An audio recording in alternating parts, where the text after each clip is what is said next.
Alvin, ang sundalo. Credit to the author. 3,701-10. Ang mga pangalan po na nandito ay galing sa mga name generator. Kung meron man pagkakatulad sa mga pangalan ng tao o lugar at pangyayari, ito ay tunay na hindi sinasadya.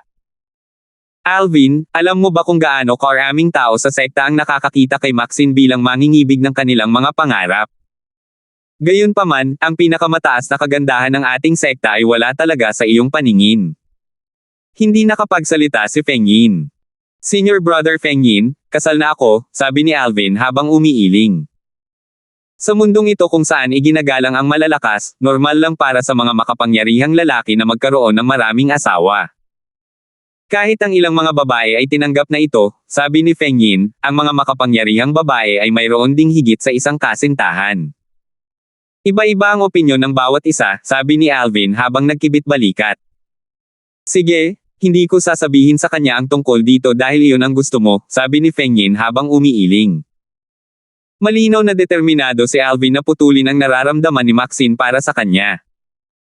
Binago ni Alvin ang usapan at nagtanong, Senior Brother Wo, paano ninyo natuklasan ang banal na santuwaryo?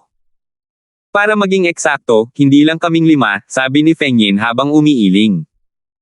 Naguguluhan na tanong ni Alvin, hindi ba't sinabi mong 5 kayo? Isa pa, may hawak kayong bawat susi. Sinabi lang ni Lonely na 5 kami dahil nasa kamay namin ang mga susi, paliwanag ni Feng Yin, sa katunayan, mga 1 dosina kami ang nakatuklas sa Divine Sanctuary. Gusto ng lahat ang mga susi kaya sumiklab ang isang away.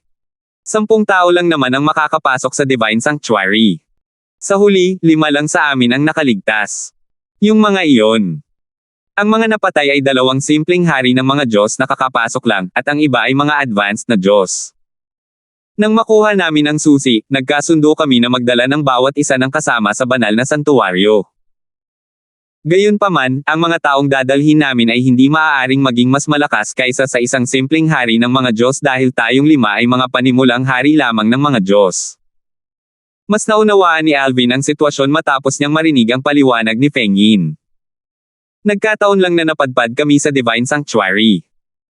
Tinanggap namin ang isang misyon at bumuo ng isang pansamantalang pangkat upang patayin ang mga demonyong halimaw gamit ang lakas ng mga simpleng hari ng mga Diyos sa Heaven Bell City. Mayroong 16 na tao sa pangkat. Mayroong 7 simpleng hari ng mga Diyos, at ang iba pa ay mga matataas na Diyos. Pagkatapos naming makumplito ang aming misyon, may aksidenteng natumba sa isang pader na bato. Nang gumuho ang pader na bato, nagpakita ito ng isang landas patungo sa isang bundok. Sinundan namin ang landas, at hindi nagtagal ay nakita namin ang isang pasukan patungo sa isang malayang kaharian. Gaya ng nahulaan mo, ang banal. Ang sanctuary ay matatagpuan sa malayang kaharian. Noong panahong iyon, may 5 susi sa pasukan. Pagkatapos, kaming 5 na pinakamalakas sa pangkat ay agad na kumilos at kinuha ang mga susi. Natural lang na gusto rin ng iba na pumasok sa banal na sanctuary kaya nagsimula silang makipagnegosasyon. Gayunpaman, natuklasan namin agad na 10 tao lamang ang maaaring pumasok matapos basahin ang inscription sa tapyas na bato malapit sa pasukan. Dahil doon, agad na naging tensyonado ang kapaligiran. Pinag-usapan naming 5 ang bagay na ito at napagpasyahan naming patayin ang iba pa. Sila ay mga estranghero, at ito ay imposibleng madala ang lahat doon kahit nahanda tayo. Kung hindi natin sila papatayin, baka magkalat pa sila ng balita tungkol sa Divine Sanctuary dahil sa kawalang kasiyahan. Kaya naman, 5 sa amin ang nagsanib puwersa at pinatay sila bago nanumpa sa Devil Heart's Blood Oath na ipapakita lang natin ang Divine Sanctuary yung taong isasama natin. Tumango si Alvin bago muling nagtanong, bakit mo iniisip na ang banal na santuwaryo ay naiwan ng isang emperador ng mga Diyos? Umiling si Feng Yin. Sa katunayan, haka-haka lamang natin iyon. Wala tayong ebidensyang sumusuporta rito.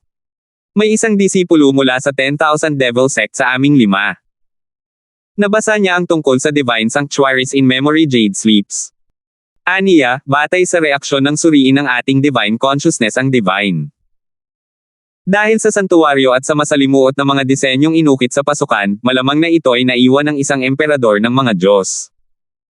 Naliwanagan si Alvin sa nangyari at kung paano nila natuklasan ang banal na santuwaryo na pinaghihinalaang naiwan ng isang emperador ng mga Diyos. Bakit mo sinabing pinaghihinalaang naiwan ito ng isang Emperor of Gods? Hindi pa ito nakumpirma. Tanong ni Alvin. Umiling si Feng Yin. Hindi pa natin ito nakapasok, kaya paano natin ito mapapatunayan?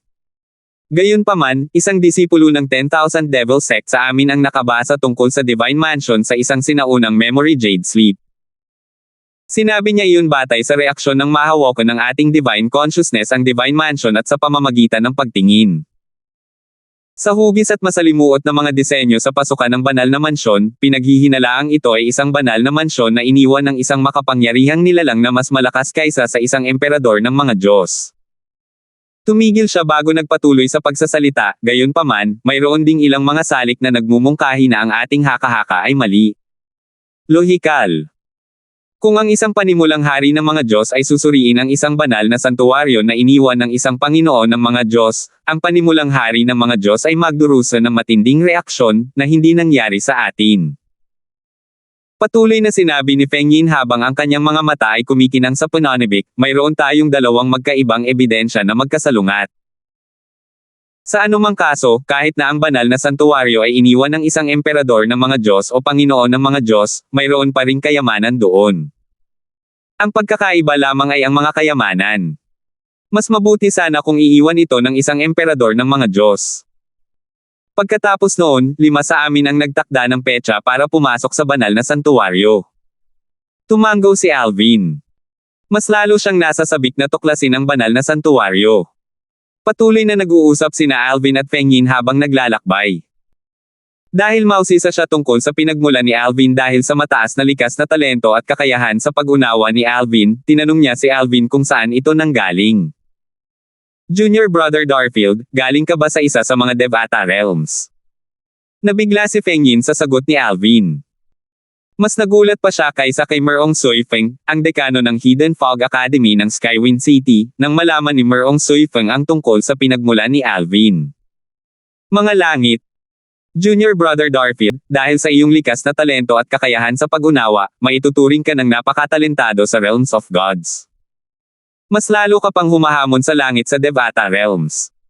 Bagamat hindi pa nakakapunta si Feng Yin sa Devata Realms, natural lang na nabasa at narinig niya ito. Bukod dito, ang lumikha ng Profound Energy Land ay isang kataas-taasang makapangyarihang nilalang na nagmula rin sa isa sa mga Devata Realms. Hindi na kailangang sabihin, bihira para sa mga naninirahan sa Devata Realms na maging pinakamataas na makapangyarihang nilalang, hindi tulad ng mga naninirahan sa Realms of Gods na mas may talento. Maraming mga mahiwagang nilalang si Feng Yin na dumating sa Realms of Gods mula sa Devata Realms. Nakalulungkot, ngunit ang mga mahiwagang nilalang na iyon ay karaniwan lamang matapos makarating sa Realms of Gods. Senior Brother Feng Yin, masyado mo akong pinupuri. Pinalad lang akong makatagpo ng ilang hindi inaasahang pagkakataon, mayenhing sagot ni Alvin. Sabi ni Feng Yin, Junior Brother Darfield, masyado kang mapagpakumbaba. Hindi ako ignorante. Alam kong bihira ang isang taong kasing talentado mo sa Devata Realms. Karamihan sa mga naninirahan sa Devata Realms ay hindi maihahambing sa mga naninirahan sa Realms of Gods. Tutal, ang mga naninirahan sa Realms of Gods ay may pagkakataong magdulot ng mga kapangyarihan ng bloodline bago pa man sila umabot sa edad na 10,000. Hindi na kailangang sabihin pa, kapag lumampas na sila sa edad na 10,000, imposible nang magising sa mga kapangyarihan ng bloodline. Senior Brother Feng Yin, nagising mo na ba ang bloodline power mo? Tanong ni Alvin na may pagtataka. Noong nakipaglaban siya kay Darren sa Hidden Fog Academy ng Skywind City, ginamit ni Darren ang kanyang bloodline power, ang Berserkification Vein, na lubos na nagpalakas sa lakas ni Darren sa maikling panahon. Alam niyang maraming uri ng kapangyarihan sa bloodline at hindi lahat ng mga ito ay kapaki-pakinabang. May ilan na kapaki-pakinabang sa labanan, ang ilan ay kapaki-pakinabang sa pagpino ng mga tableta at pagpapanday ng mga tableta, at ang ilan ay nakakatulong sa pang-araw-araw na gawain. Hindi pa, sabi ni Feng Yin na may ngiting mapait. Pagkatapos, bumantong hininga siya bago nagpatuloy sa pagsasabing, hindi ganoon kadaling gisingin ang kapangyarihan ng bloodline. Bukod pa rito, ang angka na pinanggalingan ko ay hindi man lang isang puwersang may ranggong hari. Ako ang unang hari ng mga Diyos na lumitaw sa aking angkan. Bagamat ang mga naninirahan sa Realms of Gods ay mga inapo. Sa mga Supreme Powerhouse, ang mga galing sa mahihinang angkan ay malayong kamag-anak lamang sa mga Supreme Powerhouse. Para naman sa mga galing sa mga puwersang may ranggong emperador o mas malakas, kadalasan silang direktang inapo ng mga Supreme Powerhouse kaya mas madali para sa kanila na gisingin ang kanilang mga bloodline powers. Karamihan sa kanila ay nagawa ito bago pa man umabot ng 1,000 taong gulang. Kahit ang mga hindi gaanong may talento ay nagawang gisingin ang kanilang mga kapangyarihan sa linya ng dugo bago pa man umabot ng 10,000 taong gulang. Minsan, talagang hinihiling ko na sana ay makapagkatawang tao ako at maging mga direktang inapo ng mga Supreme Powerhouse. Naalala ni Alvin ang kanyang panahon sa mundo nang marinig niya ang mga salitang ito. Sa mundo, ang mga nagmula sa mababang pinagmulan ay kailangang magsumikap upang umangat sa buhay habang ang mga ipinanganak na may pribilehiyo ay may kalamangan sa lahat. Naaalala niya na may nauusong balita tungkol sa isang binata noong kanyang kabataan. Mga 20 anyos na nagmana ng 10 bilyong halaga ng ari-arian mula sa kanyang pamilya bago pa man siya makapagtapos ng kolehiyo. Noong panahong iyon, nagkomento siya sa ilalim ng artikulo na ang binata ay may kahangahangang kasanayan sa muling pagkakatawang tao at matalinong nagkatawang tao sa isang makapangyarihang pamilya. Aba, wala akong alam tungkol sa reinkarnasyon. Ang magagawa natin ay gawin ang ating makakaya upang maibigay ang pinakamahusay para sa ating mga anak nang sa gayon ay mainggit ang iba sa kanila, nakangiting sabi ni Alvin. 3,702. Mga bata. Ngumiti si Feng Yin, halatang nahihiya. Gulat na tumingin si Alvin kay Feng Yin. Senior brother Feng Yin, hindi ka pa kasal. Mukhang bata pa si Feng Yin para sa kanyang edad, ngunit alam ni Alvin na si Feng Yin ay malapit ng 10,000 taong gulang. Kaya naman, nagulat siya na si Feng Yin ay wala pa ring asawa. Normal lang yan, di ba? Tanong ni Feng Yin pabalik, normal lang sa mga lalaki na manatiling single bago nila magawa ang mga magagandang bagay sa buhay. Iisipin ko lang na bumuo ng pamilya kapag naging inner aid na ako ng sekta. Nasabi ko na rin ito sa mga magulang ko. May bahid ng init na makikita sa mga mata ni Feng Yin nang banggitin niya ang kanyang mga magulang. Senior Brother Wu, napag-isipan mo na bang bumalik sa iyong angkan at tulungan ang iyong angkan na maging isang king rank clan? Sa kasalukuyan mong lakas, hindi iyon imposible, sabi ni Alvin. Naisip niya na mas makabubuti kung tutulungan ni Feng Yin ang kanyang angkan na maging isang king rank clan dahil makakakuha ang kanyang angkan ng mas mahusay na mga mapagkukunan ng paglilinang sa ganoong paraan. Nabisita na niya ang maraming puwersang may ranggong hari at alam niyang hindi maliit ang mga mapagkukunan ng paglilinang na mayroon sila. Bukod doon, ang ilang makapangyarihang puwersang may ranggong hari ay maaaring mamuno pa sa isang maliit na lungsod. Napag-usapan na ito ni Tay sa aking ama dati. Gayunpaman, iniisip ng aking ama na masyadong mahina ang aming angkan. Kahit napamunuan ko ang angkan, magkakaroon pa rin ng mga problema dahil hindi matibay ang aming pundasyon, buntong hininga ni Feng Yin, kaya, gusto ng aking ama na mag-focus muna ako sa aking cultivation. Sinabi niya na isasaalang-alang niya na hayaan akong mamuno. Ang angkan kong ako ay magiging isang Panginoon ng mga Diyos. Tutal, makakapag-recruit ako ng maraming hari ng mga Diyos kung ako ay isang Panginoon ng mga Diyos. Sa pamamagitan niyan, magiging matatag ang ating pundasyon. Naisip ni Alvin na mahusay ang punto ni na Feng Yin at ng kanyang ama. Kung ikukumpara, tila kulang siya sa pananaw. Tama ka. Talagang kulang ako sa pananaw. Pinag-isipan na ng iyong ama ang maraming bagay sa hinaharap. Totoo na magiging mahirap para sa iyong angkan kung ikaw ang tanging hari ng mga Diyos sa angkan. Natural na mapanganib para sa isang puwersang may ranggong hari na magkaroon lamang ng hari ng mga Diyos. Kung may mangyari sa hari ng mga Diyos, matatapos na ito. Ang mga kahihinatnin ay magiging nakamamatay din dahil magkakaroon ng iba pang puwersang may ranggong hari na may masamang balak. Kunin nating halimbawa ang angkan ng Song sa Skywind City. Dahil marami silang hari ng mga Diyos sa kanilang angkan, hindi na nila kailangang mag-alala kahit na mawala ang isa o dalawa sa kanilang mga hari ng mga Diyos. Tumango si Feng Yinwu. Hindi madaling magtatag ng puwersang may ranggong hari. Sa kanilang paglalakbay, sina Alvin at Feng Yin ay nakasagupa ng ilang grupo ng mga bandido. Gayunpaman, kahit na marami ang kanilang kakampi, ang mga bandido ay umaatres kapag ipinakita ni Feng Yin ang kanyang lakas bilang isang intermediate na hari ng mga Diyos. Tutal, kahit ang pinakamalakas sa mga bandido ay kanilang nakasagupa. Ay mga panimulang hari ng mga Diyos lamang. Bukod dito, dahil ang dalawa ay mula sa Hidden Fog Sect, alam ng mga bandido na magiging mahirap patayin ang dalawa. Kailangan nilang umalis sa kanilang mga teritoryo. Dahil ayaw ni Feng Yin na masayang ang buhay o masaktan, pinalaya niya ang mga bandido ng may babala. Nang matapos nilang harapin ang huling grupo ng mga bandido, same time na sinabi ni Feng Yin, buti na lang at hindi tayo nalalayo sa sekta. Kung magpapatuloy tayo sa ating paglalakbay patungong kanluran malapit sa sekta na may ranggong emperador, ang mga bandidong makakasalubong natin ay malamang na mga Lord of Gods. Maraming intermediate at advanced na. Kasama rin nila ang mga hari ng mga Diyos. Tumanggaw si Alvin. Natural lang na alam niya ito. Pagkatapos ng ilang araw ng walang kahirap-hirap na paglalakbay. Swoosh! Nang marinig ni na Alvin at Feng Yin ang tunog ng sipol ng hangin sa himpapawid, tumingin sila sa direksyon ng tunog at nakita ang isang barkong naglalayag sa himpapawid patungo sa direksyon na kanilang pupuntahan. Tatlong salita ang makikita sa gilid ng barko, 10,000 Devil Sect. Iyan ang lumilipad na barko ng 10,000 Devil Sect. Alam ni Alvin na sa kaharian ng mga Diyos, may mga lumilipad na barko. Lumilipad sila sa himpapawid na parang mga eroplano sa lupa, ngunit parang mga barkong naglalayag sa dagat. Ang mga lumilipad na barko ay itinuturing ding mga banal na artifact, ngunit ang mga ito ay nireranggo ng iba. Ang iba pang mga banal na artifact ay nahahati sa mga primitive na banal na artifact, mga mediocre na banal na artifact, at mga prominenteng banal na artifact. Gayunpaman, para sa mga lumilipad na barko, ang mga ito ay nahahati sa mga lumilipad na barkong may gradong Diyos, lumilipad na may gradong hari, mga barkong lumilipad na Panginoon, mga barkong lumilipad na pang-emperador, at mga barkong lumilipad na pang-supreme grade.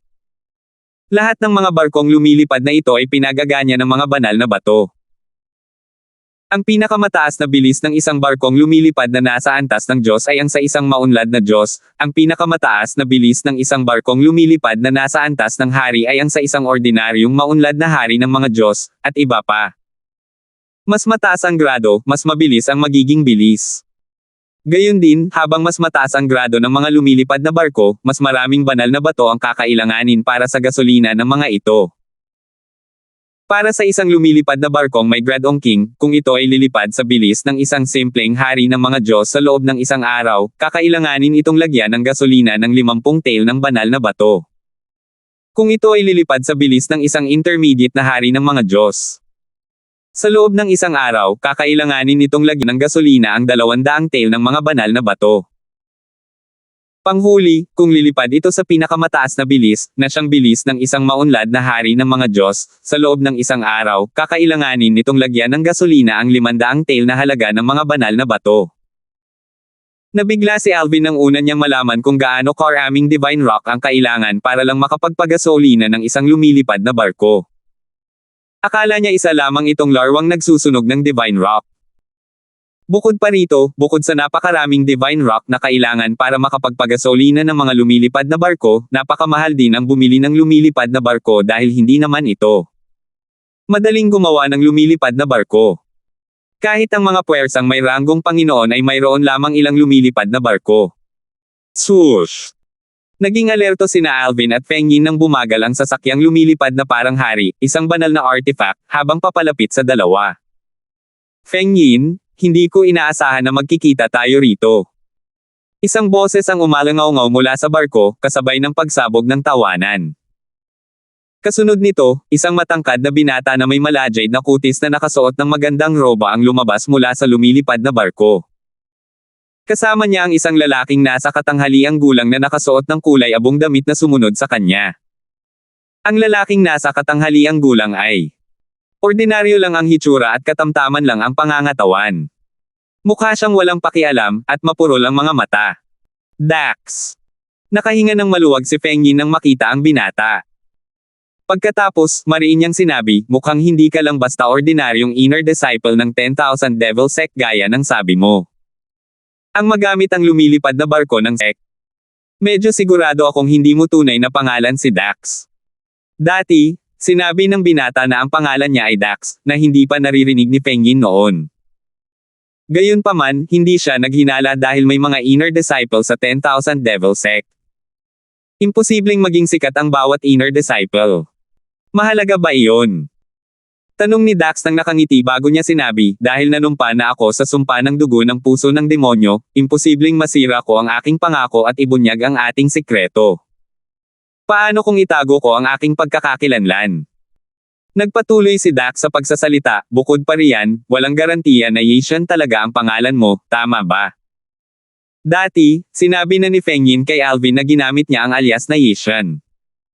Kaya naman, hindi na nagulat si Alvin nang marinig niya ang pangalang Yishan. Nang makitang hindi siya pinansin ni Feng Yin, hindi nena si Dax. Sa halip, tinanong niya, sasama ba sa atin ang taong katabi mo sa banal na santuwaryo?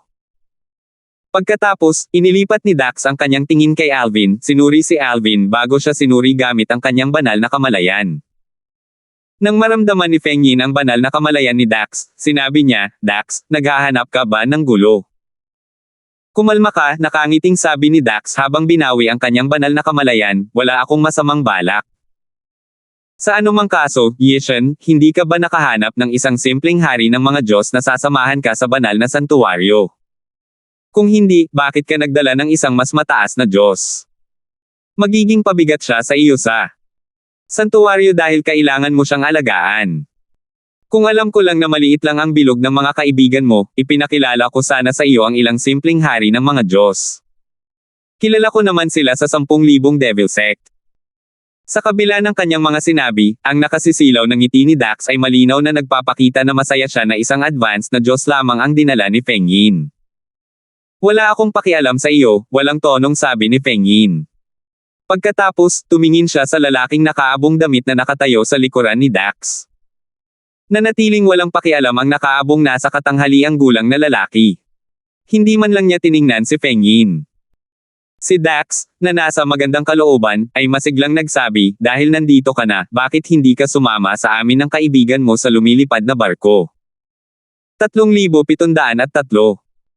Nang marinig ang paanyaya ni Dax, nag-aalinlangang nagtanong si Feng Yin, sige, pero hindi mo kami papayagan ng kaibigan ko na magbayad ng gasolina para sa artifact ng lumilipad na barko, di ba?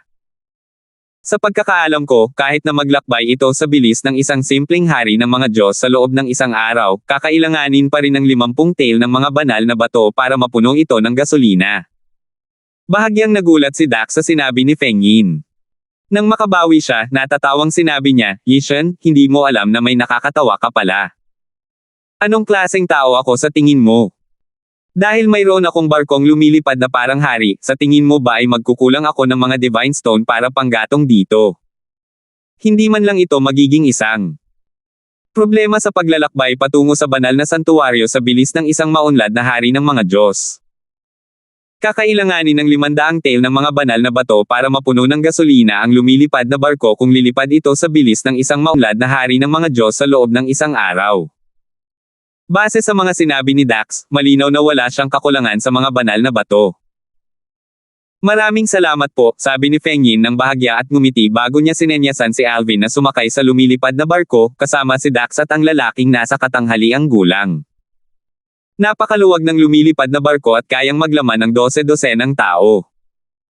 Sa katunayan, kung magsisiksikan ang lahat, kayang maglaman ng daan-daang tao. Dahil 4 na lang sila ngayon sa barko, mas maluwang pa ito. Pinangunahan ni Dax ang lahat papasok sa loob ng cabin ng barko. Nang magsimulang lumipad ang lumilipad na barko, agad na lumitaw ang 4 na imahe ng salamin na sumasalamin sa panlabas na kapaligiran. Ang mga imaheng ito ng salamin ay resulta ng isang pormasayon. Tumingin si Dax kina Feng Yin at Alvin, na nakaupo sa gilid, at nakangiting sinabi, Yishan, pagkatapos kong bumalik, hinanap ko ang memory jade slips na may kaugnayan sa Divine Sanctuary. Mula sa aking natutunan, tila mas malamang na ang Divine Sanctuary na natagpuan natin ay naiwan ng isang emperador ng mga Diyos. Gayunpaman, hindi ko alam kung ito ay isang rudimentary, intermediate, o advanced na hari ng mga Diyos. Nagliwanag ang mga mata ni Feng Yin. Sa kabilang banda, nalaman ni Alvin na si Dax ang unang nag-akala na ang banal na santuwaryo ay naiwan ng isang emperador ng mga Diyos na binanggit ni Feng Yin noong kanilang paglalakbay kanina. Gayunpaman, kahit na maiwan lamang ito ng isang simpleng hari ng mga Diyos, ang mga kayamanan doon ay magiging mahalaga pa rin, sabi ni Dax habang ang kanyang mga mata ay kumikislap ng kaunting paggalang at pananabik nang banggitin niya ang isang simpleng emperador ng mga Diyos. Tutal, kahit ang sekta na may ranggong Panginoon na kanyang kinabibilangan, ang 10,000. Ang sekta ng mga demonyo ay walang emperador ng mga Diyos. Paano siyang hindi makakaramdam ng tuwa ngayong papasok na siya sa banal na santuwaryo na iniwan ng isang emperador ng mga Diyos? Kahit ang pinuno ng sekta at mga elder ng 10,000 sekta ng mga demonyo ay tiyak na matutuwa na pumasok sa isang banal na santuwaryo na iniwan ng isang emperador ng mga Diyos. Yishan, hindi dapat tayo nanumpa sa Devil Heart's Blood Oath kasama ang 3 iba pa. Sa pinagsamang lakas natin, wala nang magagawa sa atin ang 3 iyon, nang hihinayang nasabi ni Dax, kung masasabi natin ito sa ating mga nakatatanda, makakakuha tayo ng mas maraming kayamanan sa Divine Sanctuary. Gamit ang ating lakas pa lang, hindi ako sigurado kung ilang kayamanan ang makukuha natin doon. Bahagyang umiling si Feng Yin at sinabing, naiintindihan ko ang iniisip mo, pero noong panahong iyon, kung hindi tayo nanumpa sa sumpa ng dugo ng puso ng demonyo, sa palagay mo ba ay makikipagtulungan sa atin ang 3 pa para simulan ang pagbubukas ng banal na santuwaryo noong panahong iyon? Maaaring wala silang magagawa sa atin, pero hindi rin natin maaagaw sa kanila ang mga susi. Kahit sa ang anggulo mo tingnan, kinailangan pa rin nating makipagtulungan sa kanila. Natahimik si Dax nang marinig ang mga salita ni Feng Yin. Pagkaraan ng ilang sandali, sinabi niya, sa 3 iyon, ako ang pinaka-nag-iingat sa lalaking may 2 mukha. Kung hindi dahil sa kanya, baka nagamit na natin ang butas sa unang sumpaan na ating sinumpaan. Nakakalungkot na natuklasan niya ang butas sa sumpaan at pinanumpa tayo isa pang sumpa. Bahagyang may bahid ng takot ang makikita sa mga mata ni Dax habang patuloy niyang sinasabi, sa aming misyon, hindi mabilang ang mga mungkahing ibinigay niya sa amin. Dahil sa kanyang mga mungkahi kaya madali naming natapos ang misyon. Hindi talaga siya simple. Kahit hindi siya kasing lakas namin, talagang napakatalino niya. Nang marinig ang mga salita ni Dax, makikita ang bahid ng inggit sa mga mata ni Feng Yin. Natural lang si Alvin, na nakaupo sa gilid, ay hindi lubos na naintindihan ang usapan ng dalawa. Si Feng Yin, na nakakita sa nalilitong ekspresyon sa mukha ni Alvin, ay nagpaliwanag, Junior Brother Darfield, sinabi ko sa iyo kanina na nanumpa tayo sa Devil Heart's Blood Oath na ipapakita lamang ang pagkakaroon ng Divine Sanctuary sa isang tao na ang cultivation base ay mas mababa kaysa sa isang intermediate king ng mga Diyos, ayon sa pagkakabanggit, at dalhin sila sa banal na santuwaryo. Tumanggaw si Alvin. Patuloy na sinabi ni Feng Yin, gayunpaman, isa sa amin ang nakahanap ng butas at pinanumpa ang lahat na kailangan naming panumpein ang napili naming kasama na itago ang sekreto bago namin payagang ibunyag ang pagkakaroon ng banal na santuwaryo. Oo nga. Ngayong naisip na ito ni Alvin, may butas sa unang Devil Heart's Blood Oath. Dahil hindi niya ito masyadong pinag-isipan, hindi niya natuklasan ang butas ng mas maaga. Kung isa siya sa 5 noong panahong iyon, malamang ay natuklasan din niya ang butas. Tutal, napakalaki nito.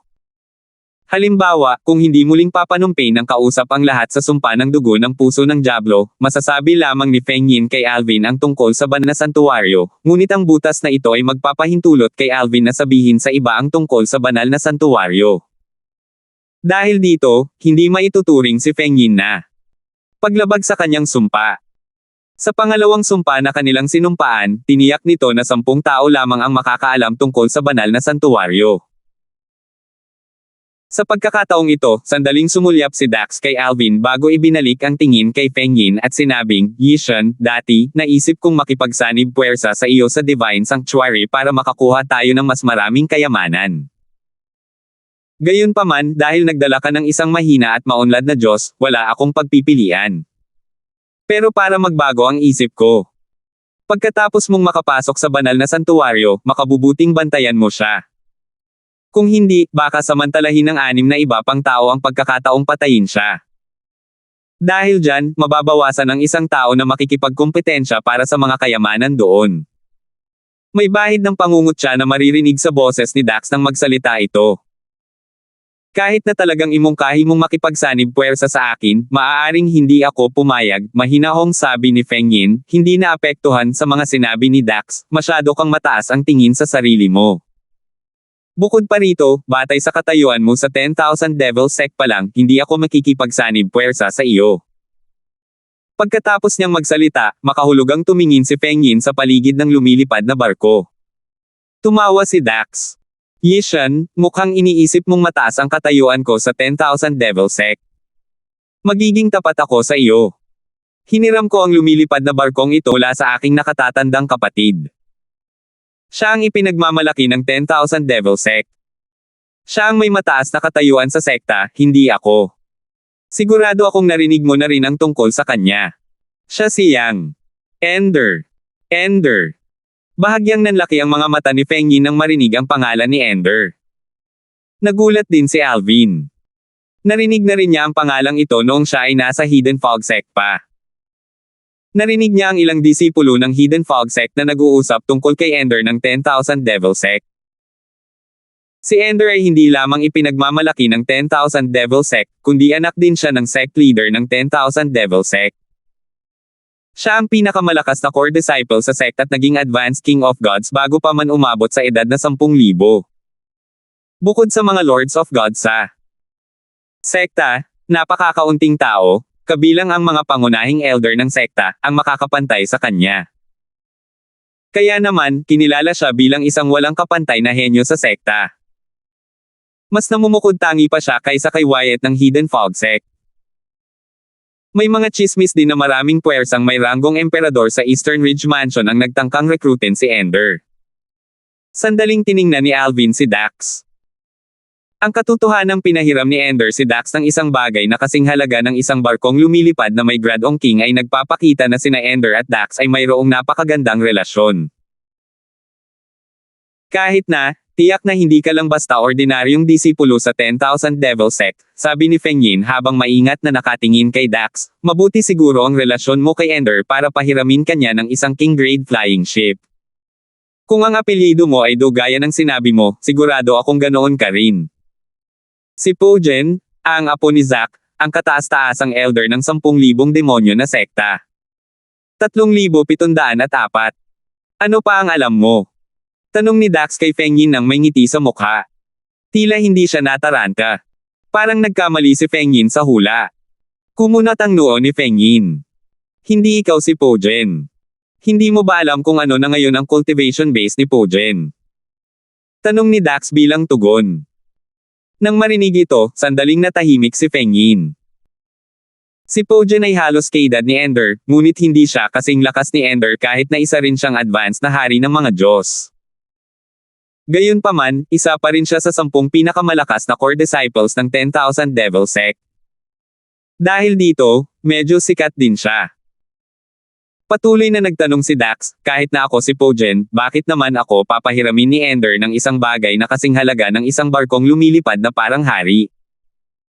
Tumingin si Feng Yin kay Dax at tapat na sumagot, noong naglalakbay ako, narinig ko ang pag-uusap sa pagitan ng ilang 10,000 disipulo ng sekta ng mga Diablo. Bagamat si Ender ay anak ng pinuno ng sekta ng 10,000 sekta ng mga Diablo, marami siyang natutunan mula kay Zack noong bata pa siya. Dahil dito, tinatrato niya ang parang lolo niya si Zack. Malamang na parang kapatid din ang pagtrato niya sa apo ni Zack. Dahil dito, hindi ba normal lang sa kanya na magpahiram ng barkong lumilipad na parang hari sa apo ni Zack? Pero, tama ka. Hindi ka maaaring maging si Pojen. Isa itong pagkakamali ko. Ipinaalala sa akin ng mga salita mo na si Pojen ay isang mas mataas na hari ng mga Diyos. Dahil isa kang panggit ng hari ng mga Diyos, hindi ka maaaring maging si Pojen. Medyo alam mo naman ang tungkol sa 10,000 Devil Sect kahit hindi ka miyembro, nakangiting sabi ni Dax, kalimutan mo na yan. Hindi mahalaga kung sasabihin ko sa iyo ang totoo. Ang tunay kong pangalan ay Killian Darsh, at ako ang nakababatang kapatid ni Pojen. Ang pangalan ko ay kombinasyon pa nga ng pangalan ng kapatid ko at ni Brother Ender. Tungkol naman sa barkong lumilipad na panghari, regalo ito sa kaarawan ni Brother Ender. Halata na si Dax, o mas tumpak, si Killian, ay lubos na iginagalang si Ender Yang. Hindi lamang niya idolo si Ender Yang, kundi pati na rin ang kanyang layunin. Kita mo. Tumanggaw si Feng Yin. Siguro maganda ang relasyon mo kay Ender para mabigyan ka ng King Grade Flying Shi. Siyempre naman. Ang relasyon ko kay Brother Ender ay hindi mas malala kaysa sa relasyon ko sa kapatid ko, mayabang na sabi ni Kilian. Sabi ni Feng Yin, sikat na sikat sina Ender at Pojen, pero ngayon ko lang narinig ang tungkol sa inyo. Hindi naman nasaktan si Kilian. Sabi niya, natural lang na hindi mo pa ako naririnig. Kahit sa 10,000 Devil Sect, hindi maraming tao ang nakakakilala sa akin kahit na isa akong inner disciple. Tutal, tahimik akong naglilinang sa tabi ng lolo ko. Medyo mahigpit sa akin ang lolo ko. Ang huli. Noong nagkita kami, palihim akong lumabas nang hindi nalalaman ng lolo ko. Mas naging mahigpit pa siya sa akin pagkatapos niyang malaman iyon. Kung hindi ako nakaisip ng ganoong kagandang plano, hindi sana ako nakalusot sa pagkakataong ito. Noong mga panahong iyon, wala sa inyo ang makakakapasok sa Divine Sanctuary. Lalong nag-ingat si Feng Yin matapos matuklasan ang pagkakakilanlan ni Kilian. Nang makita ito, walang magawang sinabi ni Kilian, ikaw ang nagpumilit na hulaan ang pagkakakilanlan ko. Sa katunayan, mas mabuti pa sana kung hindi ko na lang alam ang tungkol dito. Malinaw na hindi Haitian ang tunay mong pangalan. Kung tatalikuran mo ako at tatakas, mahihirapan akong hanapin ka kahit alam kong galing ka sa Hidan. Sekta ng ulap. Tutal, napakaraming disipulo sa sekta. Maya-maya, sinabi niya, gayunpaman, kahit na matagpuan kita, malabong ibigay ka sa akin ng Hidden Fog Sect kahit na pambihira ang katayuan ko. Tutal, ang ating mga sekta ay palaging magkasalungat. Pagkatapos sabihin iyon, kumajejek si Kilian habang sinasabing, kung alam ng matandang lalaki sa pamilya ko na nakikipagkaibigan ako sa isang disipulo ng Hidden Fog Sect, tiyak na pagagalitin ako ng husto. Matagal nang nagsimula ang alitan sa pagitan ng ating mga sekta kaya wala itong kinalaman sa akin. Wala akong galit sa Hidden Fog Sect. Sekta ng ulap. Huwag kang mag-alala. Sa paningin ko, ikaw na ngayon ang kasama ko. Isa pa, hindi ako sigurado kung kaya kitang pabagsakin kahit na makipagtulungan pa ako sa iba. Base sa mga salita at kilos ni Kilian, malinaw na namuhay siya ng may kanlungan. Makikita ito sa kanyang pagiging prangka at inosente. Marahil, kung isang bihasang tao ang nagsabi ng mga salitang sinabi niya, magmumukha sana siyang prangka. Natutuwa ako na alam mo ang limitasyon ng iyong lakas, sabi ni Feng Yin ng bahagya na nakangiti. Pagkatapos noon, hindi na nagpatuloy sa pag-uusap ang dalawa. Sa halip, si Feng Yin ang nakipag-usap kay Alvin sa pamamagitan ng voice transmission. Junior Brother Darfield, bigyan mo na lang sila ng alias mamaya kung may magtatanong ng pangalan mo. Dahil medyo espesyal ang pagkakakilanlan ni Kilian, mas makabubuting huwag na tayong magsimula ng anumang alitan sa kanya kapag nasa Divine Sanctuary tayo. Siyempre, kung siya ang magkukusa na pukawin tayo, hindi na natin kailangang maging magalang. Kahit na apo siya ng Supreme Elder ng 10,000 Devil Sect, hindi tayo isusuko ng Hidden Fog Sect dahil magkaaway ang ating mga sekta. Sa pinakamatagal, kailangan lang nating maging mas maingat kapag umaalis tayo sa lupain ng sekta. Gaano kataas ang katayuan ni Zack sa 10,000 Devil Sect? Tanong ni Alvin na may kuryosidad. Narinig mo na mismo kanina. Si Zack ay isang kataas-taasang elder ng 10,000 Devil Sect. Ang kanyang katayuan sa 10,000 Devil Sect ay natural na kapareho ni na kataas-taasang Elder J, kataas-taasang Elder Feng, kataas-taasang Elder Yun, at kataas-taasang Elder Wu ng ating Hidden Fog Sect, sabi ni Feng Yin. Mauunawaan kung bakit nag-aalala si Feng Yin sa apo ng 10,000 Devil Sect. Sa paglalakbay, sina Alvin at Feng Yin ay nagsalit-salit sa paglilinang. Nagpapalitan sila sa pagprotekta sa isa't isa habang ang isa naman ay naglilinang.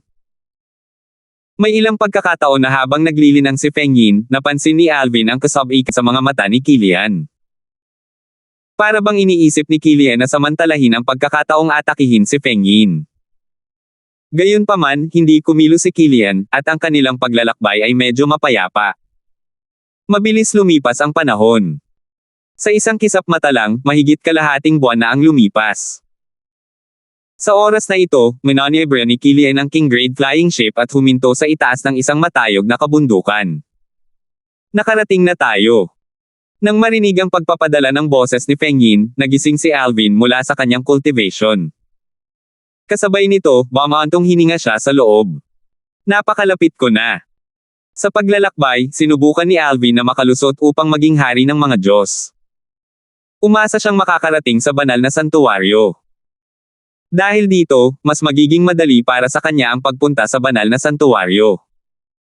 Sa kasamaang palad, nabigo siyang makalusot bago pa man sila makarating sa kanilang destinasyon. Pagkatapos bumaba mula sa lumilipad na barko, itinabi ni Killian ang lumilipad na barko gamit lamang ang isang kumpas ng kanyang kamay. Pagkatapos, tumingin siya kay Feng Yin at nakangiting sinabi, mas mabuting itago ko na lang ang aking King Grade na lumilipad na barko mula sa iba dahil baka sakaling puntiryahin nila ako pagkatapos nating makapasok sa Divine Sanctuary. Kahit hindi nila alam ang tungkol sa lumilipad mong barko, malamang pareho pa rin tayong targetin nila, seryosong sabi ni Feng Yin. Sana maalis mo ang atensyon nila sa akin, natatawang sabi ni Killian. Samantala, tiningnan ni Alvin ang lalaking nasa katanghaliang gulang kasama si Killian. Mula simula hanggang katapusan, hindi nagsalita ang lalaking nasa katanghaliang gulang at sinundan si Killian ng walang ekspresyon na nagmukha siyang bangkay na naglalakad. Kung hindi niya napansin ang lalaking nasa katanghaliang gulang na nakatitig kay Killian. Habang nakatingin si Killian kay Feng Yin, iisipin niyang isa lamang naglalakad na bangkay ang lalaking nasa katanghaliang gulang. Nagkataon na tumingin si Feng Yin sa lalaking nasa katanghaliang gulang na nakatayo sa likuran ni Killian at mausisa na nagtanong, Killian, ano ang pangalan ng kasama mo? Sumagot si Killian ng nakangiti, isa siya sa mga nakatatandang kapatid ko. Direktang disipulo siya ng isa sa mga disipulo ng lolo ko. Ang nakatatandang kapatid ko ay napakatahimik kaya hindi na ako nag-abalang magpakilala bago ito. Babulay-walain kanya lang naman. Bahagyang kumunat ang noo ni Feng Yin, ngunit hindi na niya itinuloy ang usapan. Sa halip, sinabi niya, tara na. Sigurado akong kahit isa o dalawa sa kanila ay dumating na. Sinundan nina Alvin at ng lalaking nasa katanghaliang gulang ang pangunguna nina Feng Yin at Killian at lumipad patungo sa ilalim ng isang canyon sa pagitan ng mga bundok. Pagkababa nila, nakita ni Alvin ang apat na figure na nakatayo ng pares. Sila ay dalawang lalaking nasa katanghaliang gulang, isang binata, at isang matandang lalaki. Nang mapansin ng apat na tao si Alvin at ang iba pa, tumangala sila. Nakangiting sabi ni Killian, mukhang hindi pa lahat ay nakarating. Isa sa mga lalaking nasa katanghaliang gulang ang tumingin kay Feng Yin at sinabi ni Killian, hindi, kayong dalawa ang huling darating. Si Harold at ang kanyang kasama ay naghihintay sa atin sa pasukan ng banal na santuwaryo. 3,705. Tumingin si Feng Yin kay Alvin at sinabi sa pamamagitan ng voice transmission, si Simon Han ang taong nakausap ko noon ni Killian. Siya ang tinawag ni Killian na dalawang mukha. Natural na naalala ni Alvin si Harold na sa tingin ni na Feng Yin at Killian ay napakatalino, hanggang sa puntong labis siyang pinag-iingat ng dalawa kahit na isa lamang itong simpleng hari ng mga Diyos. Malinaw na hindi iniisip ng dalawa na kasing talino sila ni Harold. Ito si Yishan, isang disipulo ng Hidden Fog Sect. Ito si Dax mula sa 10,000 Devil Sect. Sa mga taong naroroon, tanging si Alvin lamang ang nakakaalam ng tunay na pangalan ni Feng Yin. Tungkol naman kay Killian, tanging ang kasama niya, si Feng Yin, at si Alvin lamang ang nakakaalam ng tunay niyang pagkakakilanlan. Hindi na kailangang sabihin pa, hindi ibubunyag ni na Alvin at Feng Yin ang pagkakakilanlan ni Killian ngayon. Kahit na gusto pa nila, gagawin nila ito pagkatapos nilang makapasok sa Divine Sanctuary kapag kailangan nilang ilihis ang atensyon ng ibang tao. Tiningnan ni Feng Yin ang lalaking nasa katanghaliang gulang at binata habang sinasabi kay Alvin, ito si Domang, at ito si Domang. Kasabay nito, sinabi ni Feng Yin sa pamamagitan ng voice transmission, malamang na gumagamit din sila ng mga peking pangalan. Sinabi rin nila na sila ay mga cultivator na walang sekta, na maaaring isang kasinungalingan din. Ang lakas na ipinakita nila dati ay medyo mas mahina kumpara sa akin at kay Killian. Sinabi ni Feng Yin ang mga salitang ito dahil nag-aalala siyang baka maliitin ito ni Alvin.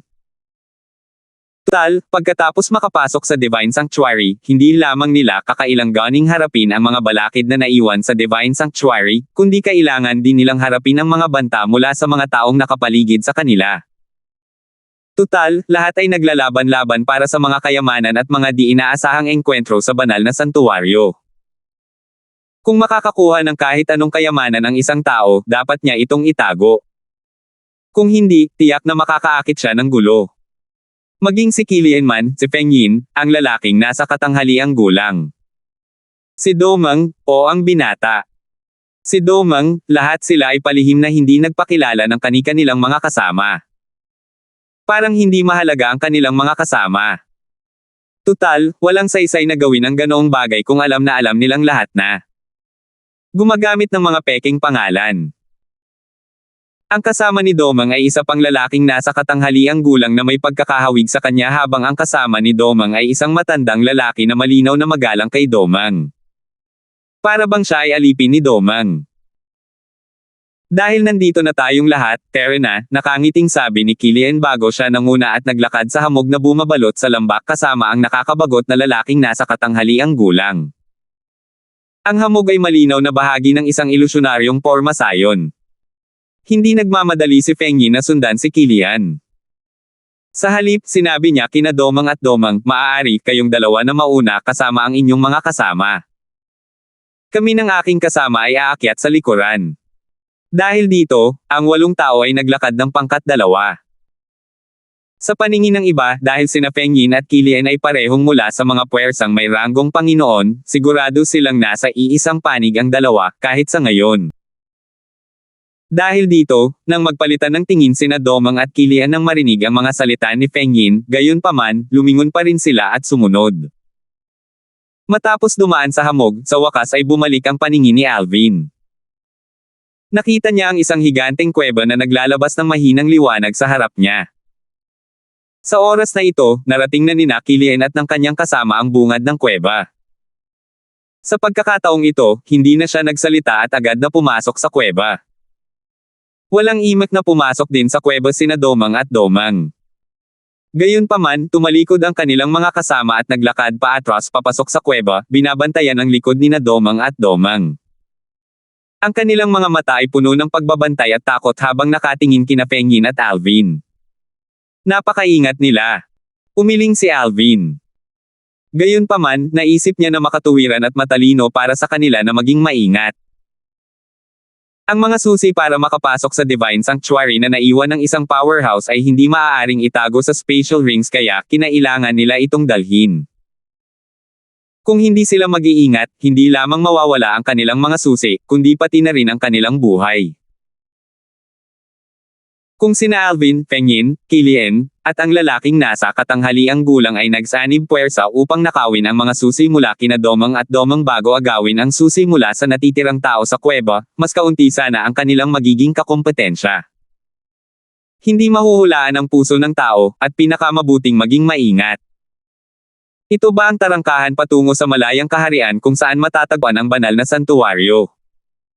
Tanong ni Alvin nang sa wakas ay makita niya ang pinagmumula ng liwanag sa kuweba.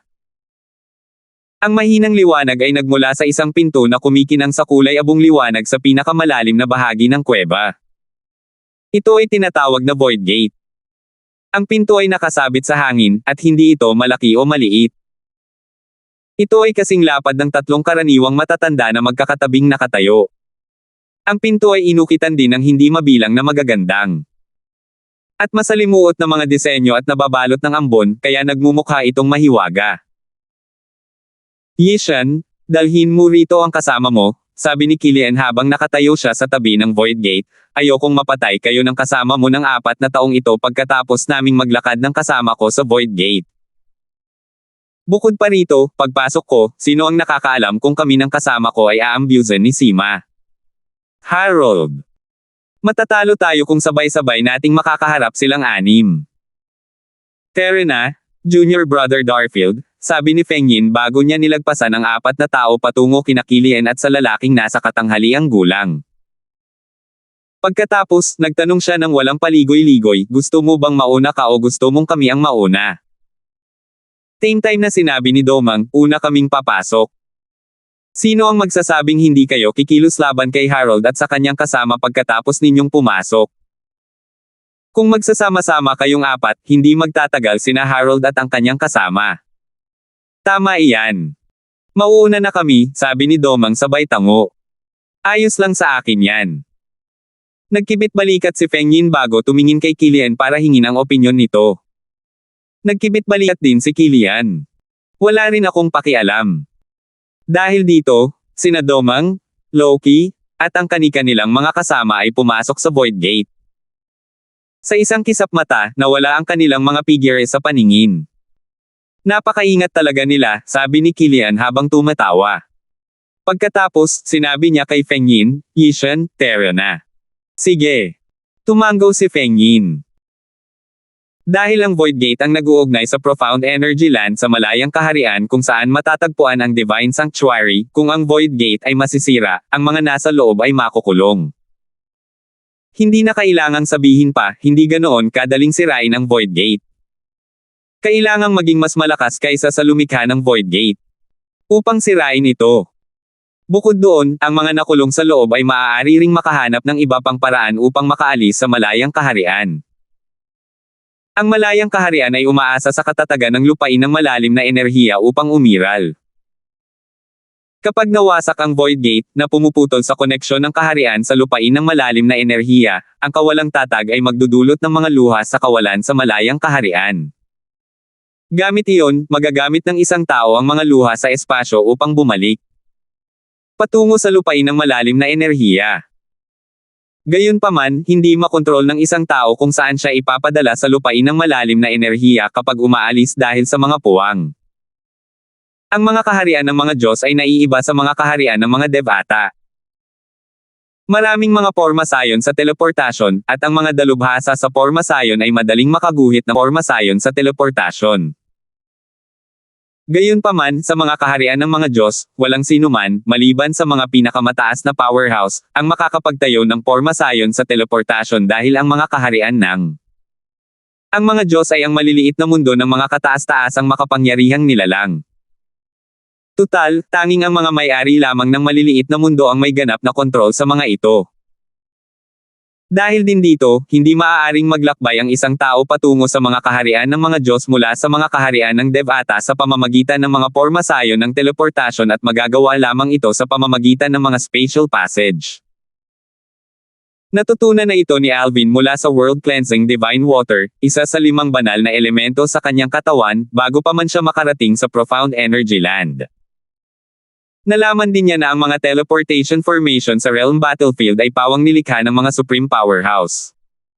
Halimbawa, ang teleportation realm sa base ng Realm Battlefield na ginamit ni Alvin para pumunta sa Profound Energy Land ay nilikha ng Supreme Powerhouse na lumikha ng Profound Energy Land.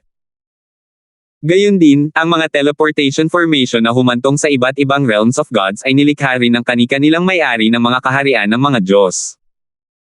Sa sandaling ito, sinabi ni Feng Yin kay Alvin sa pamamagitan ng voice transmission, ang Void Gate ay talagang isang spatial passage at hindi isang teleportation formation.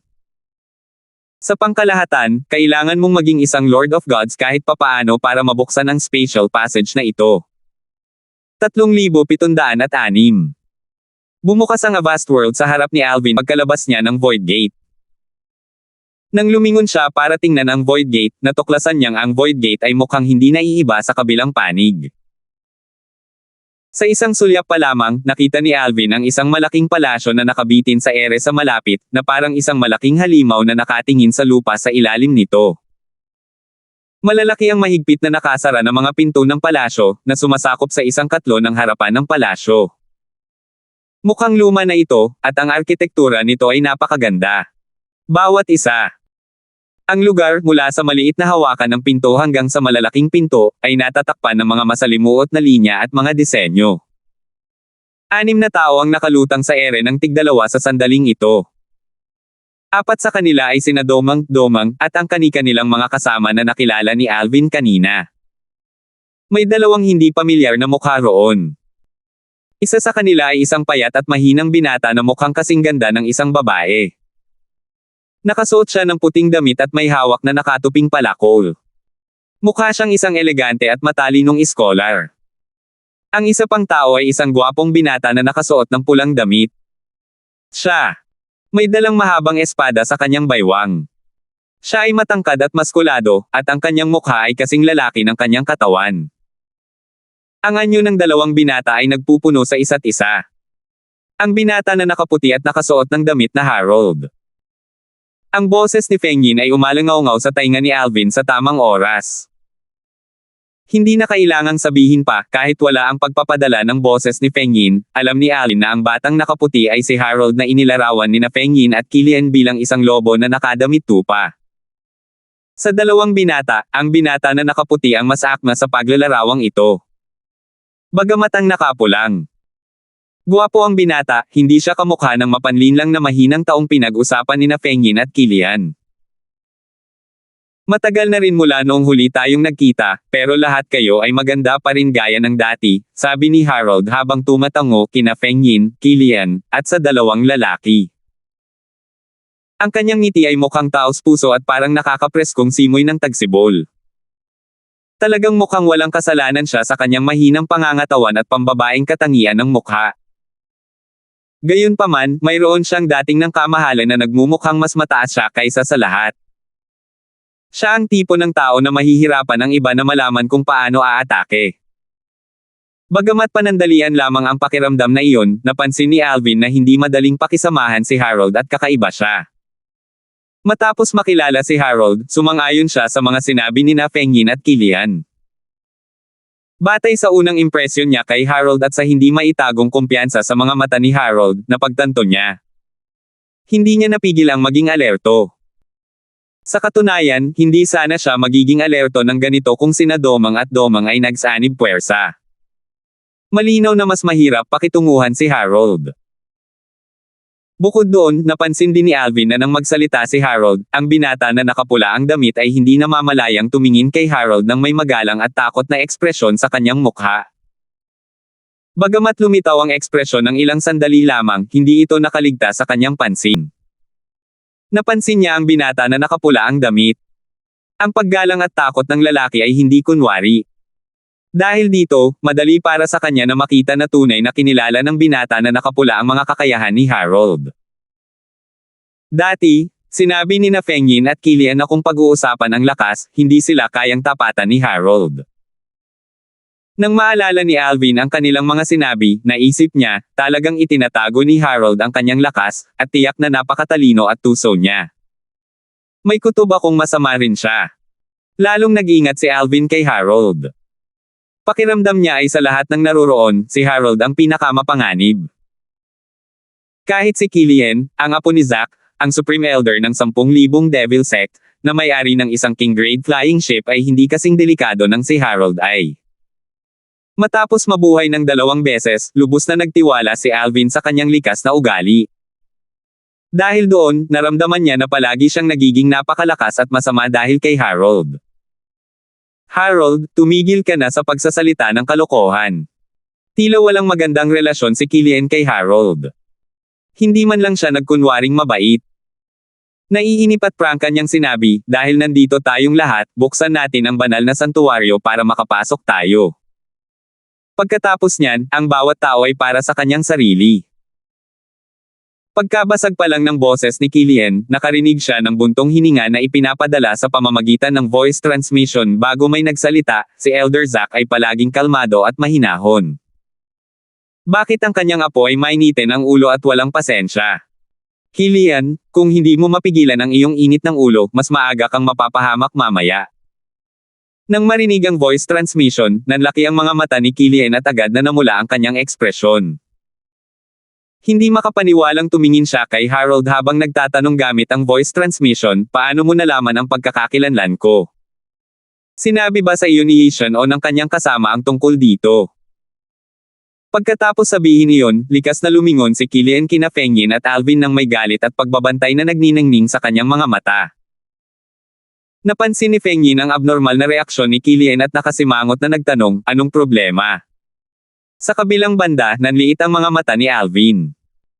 Dahil nakatingin siya kay Harold, nakita niya si Harold na nakatingin kay Killian bago biglang nagbago ang itsura ni Killian. Napaisip siya sa sarili, ano ang sinabi ni Harold kay Killian para mag-react ng ganito si Killian. Nang makita ni Alvin ang galit at pag-iingat sa mga mata ni Killian, bahagyang kumunot ang noo niya habang lumingon kay Harold.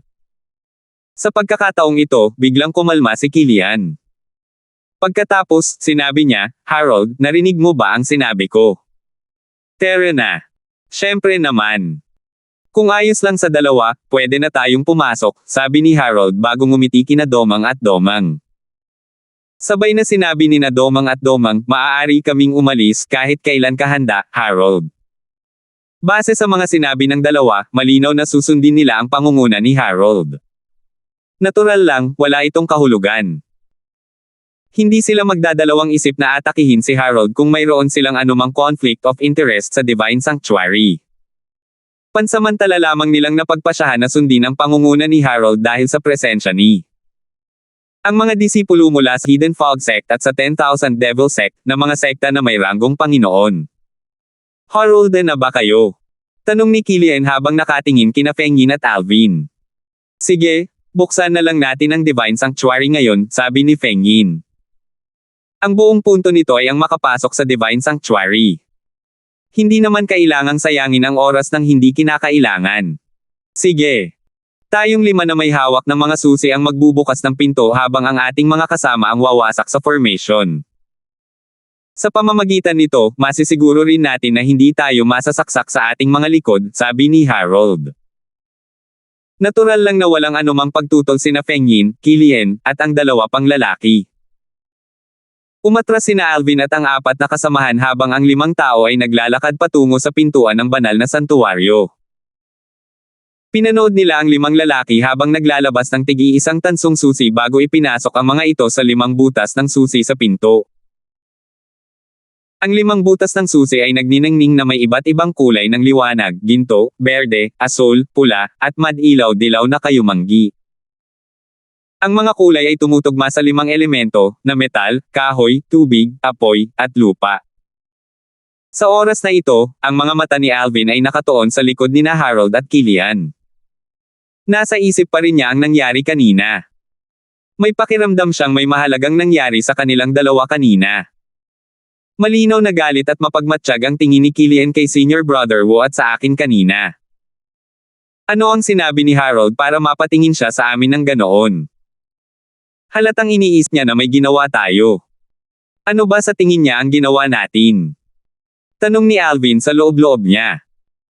Maya-maya, sinabi ni Alvin kay Fengyin sa pamamagitan ng voice transmission, Senior Brother Wu, sinabi mo ba sa kahit sino sa pamamagitan ng voice transmission ang tungkol sa pagkakakilanlan ni Killian? Si Fengyin, nakakapasok lang ng susi sa butas ng susi, ay sandaling natigilan sa tanong ni Alvin.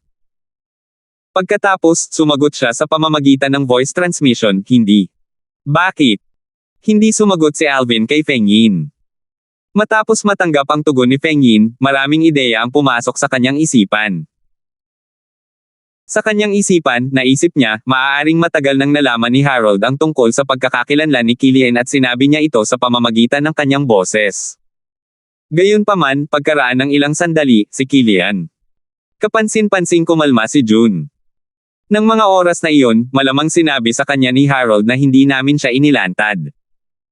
Dahil doon, tapos na ang usapin.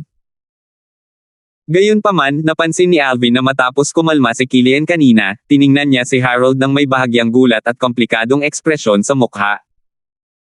Dahil dito, naisip niya na ang pagkakakilanlan ni Harold ay tiyak na kakaiba rin. Kung hindi, walang dahilan para ipaliwanag kung bakit. Ganito ang magiging reaksyon ng apo ng Supreme Elder ng 10,000 Devil Sect. Sa pagkakataong ito, biglang sinabi ni Harold, umatras ka. Nang umatras si Fengyin at ang 3 pa, isang malakas na tunog ang umalingaw-ngaw sa hangin, na pumutol sa iniisip ni Alvin. 3,707.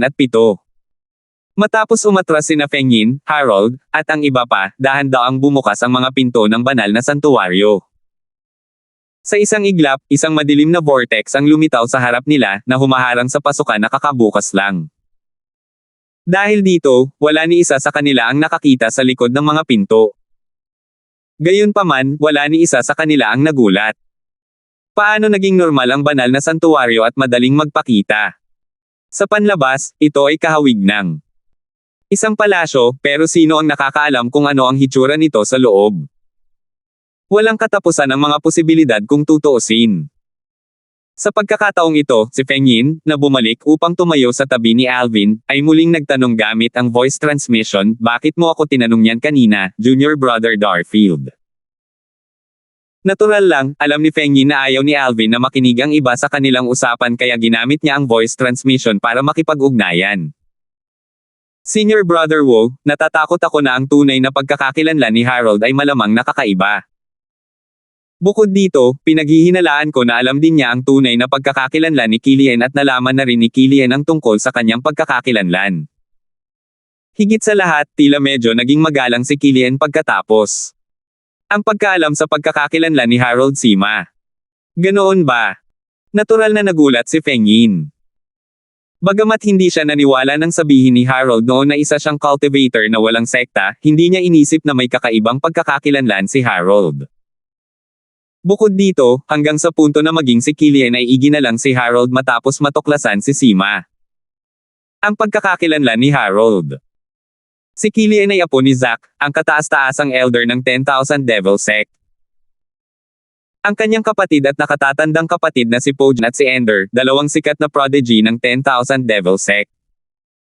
Kailangang maging kasing lakas ni Pojan ang isa para makuha ang kanyang respeto. Gayunpaman, kung sila ay mga tagalabas, hindi lamang sila kailangang maging kasing lakas ni Pojan, kundi kailangan din nilang magkaroon ng mataas na katayuan para igalang sila ni Killian. Dahil dito, maiisip ng isa kung gaano katangi-tangi ang pagkakakilanlan ni Harold. Patuloy na ipinahayag ni Alvin ang kanyang mga haka-haka sa pamamagitan ng voice transmission kay Feng Yin, pinaghihinalaan kung itinatago rin ni Harold ang kanyang lakas. Bago pa makasagot si Feng Yin, sinabi ni Harold kay Feng Yin, ngayong nabuksan na ang mga pinto ng banal na santuwaryo, unang papasok sina Domang, Feng Yin, at ang kanilang mga kasama. Kami ni Dax ang aakyat sa likuran. May mga pagtutol ba kayo? Ayos lang sa akin ito. Ako rin. Natuwa sina Domang at Domang sa mungkahi ni Harold. Tutal, ang mga papasok sa banal na santuwaryo na pinaghihinalaang iniwan ng isang emperador ng mga Diyos ang unang magkakaroon ng pagkakataong makuha ang mga kayamanan. Kung hindi pinaalalahanan ni Alvin, iisipin sana ni Feng Yin na maganda ang ideya ni Harold. Gayunpaman, ngayon, hindi na siya sumagot at tumingin kay Alvin ng walang malay, hinihintay na lang ang desisyon ni Alvin. Tumingin si Alvin kay Harold at sinabing, sa palagay ko, dapat kaming sumama ni Feng Yin sa iyo at sa iyong kasama para mag-ingat tayo. Ayokong mapatay nilang apat pagkatapos kong makapasok sa banal na santuwaryo. Hindi natin alam kung ipapadala rin tayo sa parehong lugar o hindi pagkatapos kong makapasok. Isa pa, paano ka makakasiguro na hindi ka tatalikod ni Dax? Hindi ako magiging banta sa iyo kung sasama ako sa iyo. Pagkatapos sabihin iyon, sadyang ginamit ni Alvin ang kanyang banal na enerhiya na nagpapakita na isa lamang siyang advanced na Diyos. Isang makabagong Diyos. Nanlaki ang mga mata ni na Domang, at ng kanilang mga kasama sa gulat nang maramdaman nila ang banal na enerhiya ni Alvin. Nang muling tumingin sila kay Alvin, ang kanilang mga mata ay puno ng paghamak at pangungutya. Yishan, hindi ko inaasahan na pipili ka ng isang mas mataas na Diyos para samahan ka rito, tumingin si Domang kay Feng Yin at nakangiting sinabi, wala ka bang mga kaibigan na mga simpleng hari ng mga Diyos? Napakaraming simpleng hari ng mga Diyos sa Hidden Fog Sect, pero ang dala mo lang ay isang maunlad na Diyos. Isa kang itinakwil ng Hidden Fog Sect. Pagkatapos magsalita ni Domang, tumawa siya ng pangungutya. Kahit hindi nagsalita si Domang, hindi niya itinago ang pangungutya sa kanyang mga titig. Sa kabilang banda, bahagyang napakunot ang noo ni Harold. Siya at ang kanyang kasama ay tila hindi nagulat na si Alvin ay isang maunlad na Diyos na para bang matagal na nilang alam ito. Sa pagkakataong ito, nakangising sabi ni Killian, Brat, anong kalokohan ang sinasabi mo? Ganoon ba akong klaseng tao? Kung si Harold o kung sino pa man ay nag-aalalang gumawa ng aksyon, maaari akong sumumpa sa Devil Heart's Blood Oath na hindi ako papatay ng sinuman sa labas ng Divine Sanctuary. Maaari ring sumumpa ang aking kasama sa sumpa ng dugo ng puso ng demonyo. Nang marinig ang mga salita ni Killian, nakahinga ng maluwag sina Domang at Domang. Nag-aalala rin sila na baka mapatay ni Killian si Harold na sisira sa kanilang walang katiyakang balanse. Kung dadalhin sila sa iisang lugar at kung mapatay ni Killian si Harold, mahuhulog sila sa isang hindi kanais-nais na posisyon, nagsanib puwersa sina Killian at Feng Yin upang harapin sila. Sumulyap si Alvin kay Killian bago sinabi, hindi na kailangan yan. Mas gugustuhin ko pang manampa si Harold sa Blood Oath ng Devil Heart. Sa narinig ko, pinanumpa ni Harold ang lahat ng isa pang Devil Heart's Blood Oath dati. Isang sarkastiko na ngiti ang makikita sa mukha ni Alvin nang magsalita ito. Ikaw. Natigilan si Killian sa sinabi ni Alvin. Tutal, walang masama sa kahilingan ni Alvin. Kung hindi lang sana siya nakipagkasundo kay Harold ng personal kanina, tiyak na sasang-ayon siya kay Alvin. Kung masyadong malakas ang pagtutol niya, sasang-ayon siya. Pumukaw ng hinala ng lahat. Ang dahilan kung bakit ko hiniling kina Yishan at Dax na minampa ng karagdagang panunumpa sa dugo ng puso ng Diablo ay upang matiyak ang kaligtasan ng lahat. Gayunpaman, kung mapipilit ka, wala akong tutol na sumama sa iyo. Sa palagay ko ay wala ring tutol si Dax, sabi ni Harold habang nakatingin kay Dax. Tumango agad si Dax, ngunit may bakas ng pag-aatubili ang makikita sa kanyang mga mata. Wala akong pagtutol. Akala ni Alvin ay matagumpay niyang napigilan ang mga plano ni na Harold at Killian nang biglang nagsalita si Harold, paano kung ganito? Dahil hindi kayo nagmamadali ni Yishan, ako, si Domang, at ang mga kasama natin ang mauunang pumasok. Dax, ayos lang ba sa iyo ito? Nang marinig ito, kumislap ang mga mata ni Killian. Gayunpaman, nagkibit-balikat siya at sinabing, ayos lang sa akin ito. Hindi ako sang-ayon dito, sabi ulit ni Alvin. Sa pagkakataong ito, lahat ay nakasimangot. Brat, ano na naman ang problema? Tanong ni Domang sa malalim na boses, halatang naiinis, sabi mo, ayaw mo munang pumasok, tapos ngayong pumayag na tayo, nagbago ka na naman ng isip. Naiinip din na tiningnan ni Domang si Alvin. Kung lahat tayo ay ililipat sa iisang lugar pagkatapos makapasok sa Divine Sanctuary, hindi ba't ako at si Senior Brother Feng Yin ay magiging dehado? Hindi tayo makakareact sa tamang oras kung sakaling sabay-sabay kayong atakihin kami. Nagpatuloy si Alvin sa pagsasabing, sa palagay ko, tulad ng sinabi mo, dapat tayong maghati sa dalawang grupo para pumasok. Si Dax, ang kanyang kasama, si Senior Brother Wu, at ako ay sasama sa isang grupo. Kami ni Senior Brother Wu ang unang papasok. Pagkatapos, ang kabilang grupo ay maaaring pumili ng 2 tao na papasok pagkatapos naming pumasok. Pagkatapos noon, makakakapasok ang natitirang 6 na tao. Dahil sa lakas ko, kami ni Senior Brother Feng Yin ay tiyak na hindi makakalaban ni Newman sa inyo kaya hindi ninyo kailangang mag-alala na baka maging banta kami. Malakas sina Dax at ang kasama niya. Dapat ay kaya rin niyang protektahan ang sarili niya laban sa inyong lahat kapag pumasok ako. Hindi nakalimutan ni Alvin na purihin si Killian nang magsalita ito. Sige na. Nakakainis, sabi ni Killian. Teka, sabi ni Alvin, na muling nagbago ng isip, napansin ko lang na kasya pala tayong 10 sa pasukan. Bakit hindi na lang tayo pumasok ng sabay-sabay? Sa pagkakataong ito, ang binata na nakapula sa tabi ni Harold ay napangisi. Malamig niyang sinabi, masyadong magulo para 10 sa amin ang pumasok ng sabay-sabay. Bukod pa rito, hindi nito mapipigilan ang ibang tao sa pag-atake. Halimbawa, kung dumating si Yishan pagkalipas lang ng ilang segundo, maaari ka pa ring atakihin ng iba. Mas mabuting pumasok ka na lang. Nang hiwalay. Tumango sina Domang at Domang bilang pagsang-ayon. Kung gayon, susundin natin ang una mong mungkahi, sabi ni Harold kay Alvin, maaari ka nang pumasok muna at Yishan. Pagkatapos, tumingin si Harold kina Domang at sinabing, kayong dalawa ang maaaring magdesisyon kung gusto ninyong pumasok ng magkasama, o kung mas gusto ninyong pumasok kasama ang kani-kanilang mga kasama. 3,708. Hindi namin hahayaang maiwan ang aming mga kasama. Nagpalitan ng tingin sina Domang at Domang bago tumingin kay Alvin, halatang galit na pinilit sila ni Alvin na gumawa ng ganoong desisyon. Gayunpaman, sa wakas ay nagkasundo ang dalawa. Hayaan mong ang tadhana ang magdesisyon. Harold, ihagis mo itong jade token. Kung mapunta ito sa ulo, mauuna kaming papasok ng kasama ko.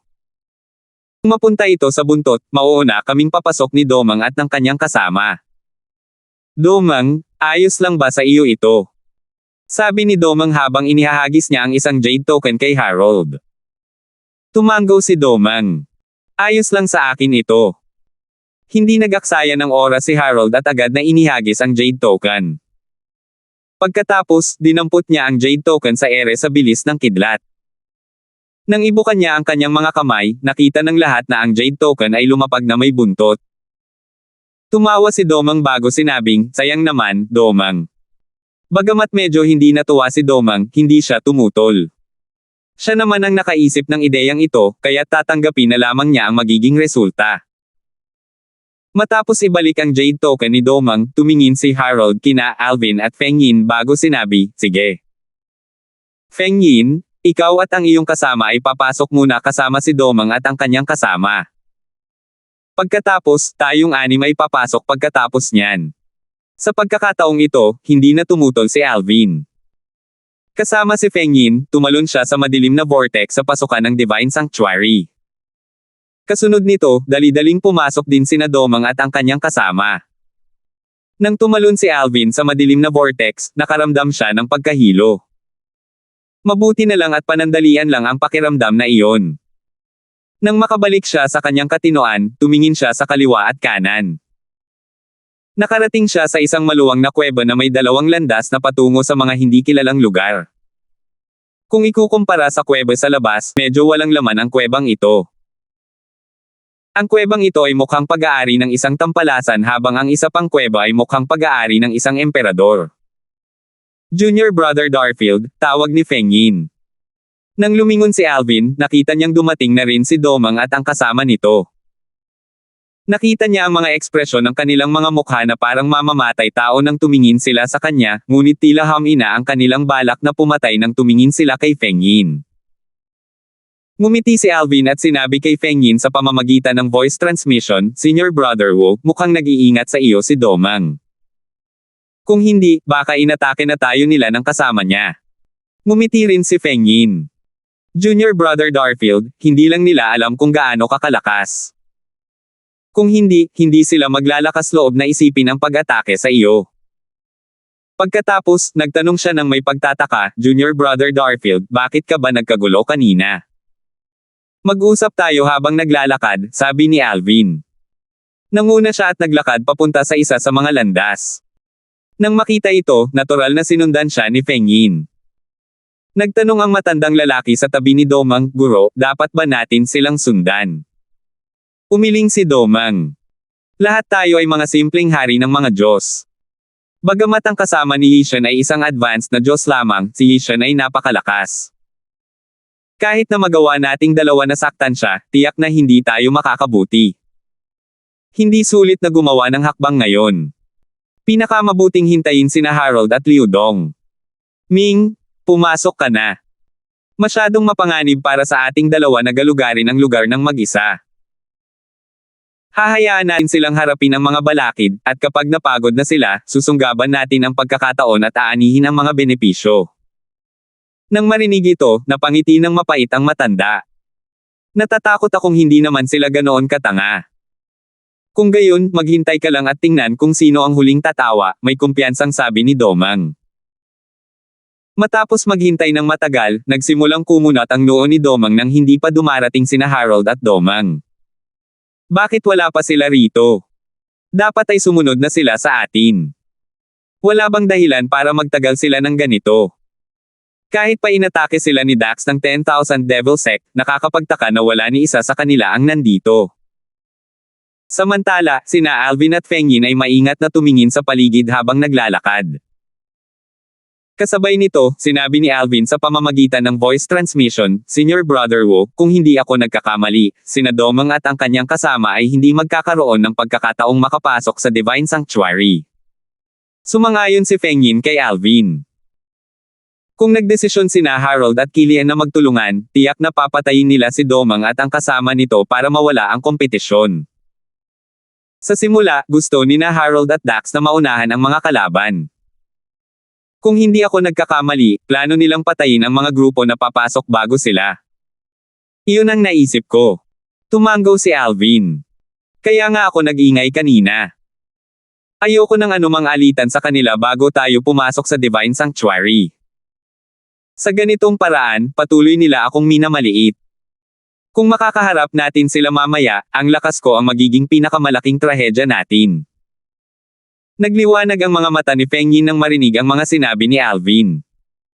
Hindi nakakapagtaka na gumawa ka ng napakalaking ingay kanina. Lumalabas na plinano mo ng lahat. Isa akong tanga na hindi ko man lang naintindihan ang iniisip mo. Isang nahihiyang ekspresyon ang makikita sa mukha ni Feng Yin. Kanina, akala niya ay kumikilos ng hindi makatwiran si Alvin ng walang dahilan. Gayunpaman, natural lang na hindi siya nagsalita laban kay Alvin dahil isa silang koponan. Ngayong narinig niya ang iniisip ni Alvin, nakaramdam siya ng ginhawa. Sa labas ng banal na santuwaryo. Matapos mawala si Alvin at ang iba pa sa banal na santuwaryo, lumingon si Domang upang tingnan ang iba. Nang makita niyang nakatayo pa rin si Harold, naiinip niyang sinabi, "Tara na. Pumasok na rin tayo." Walang pagmamadali, sabi ni Harold ng bahagyang nakangiti, "Domang, hindi ba't sa tingin mo ay mas makakabuti kung 4 lang sa 6 sa atin ang papasok? Dahil dito, mas kaunti ang ating mga kakompetensya." Sandaling nagulat si Domang sa mga sinabi ni Harold. Pagkatapos, bigla siyang tumingin kay Killian at sinabing, "Ang ibig mong sabihin?" Ang ideyang iyon ay biglang pumasok sa isip ni Domang nang kumilos si Killian at ang kanyang kasama. "Harold, gusto mo ba talaga kaming patayin? Sus Mariosep!"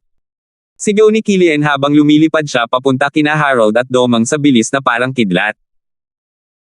Ang lalaking nasa katanghaliang gulang ay sumunod kay Killian habang ginagamit niya ang kanyang banal na enerhiya na kahalintulad ng sa isang simpleng hari ng mga Diyos. Base sa lalim ng kanyang mga ibinuhos na lakas, tila hindi siya gaanong mas mahina kaysa kay Killian. Dali-daling ginamit ni Domang ang kanyang banal na enerhiya nang makita ito. Pagkatapos, ngumisi siya habang sinasabing, "Dax, sa tingin mo ba ay kapantay nating 4 kayong dalawa? Ang tanga naman." Agad na tumakbo palabas si Domang.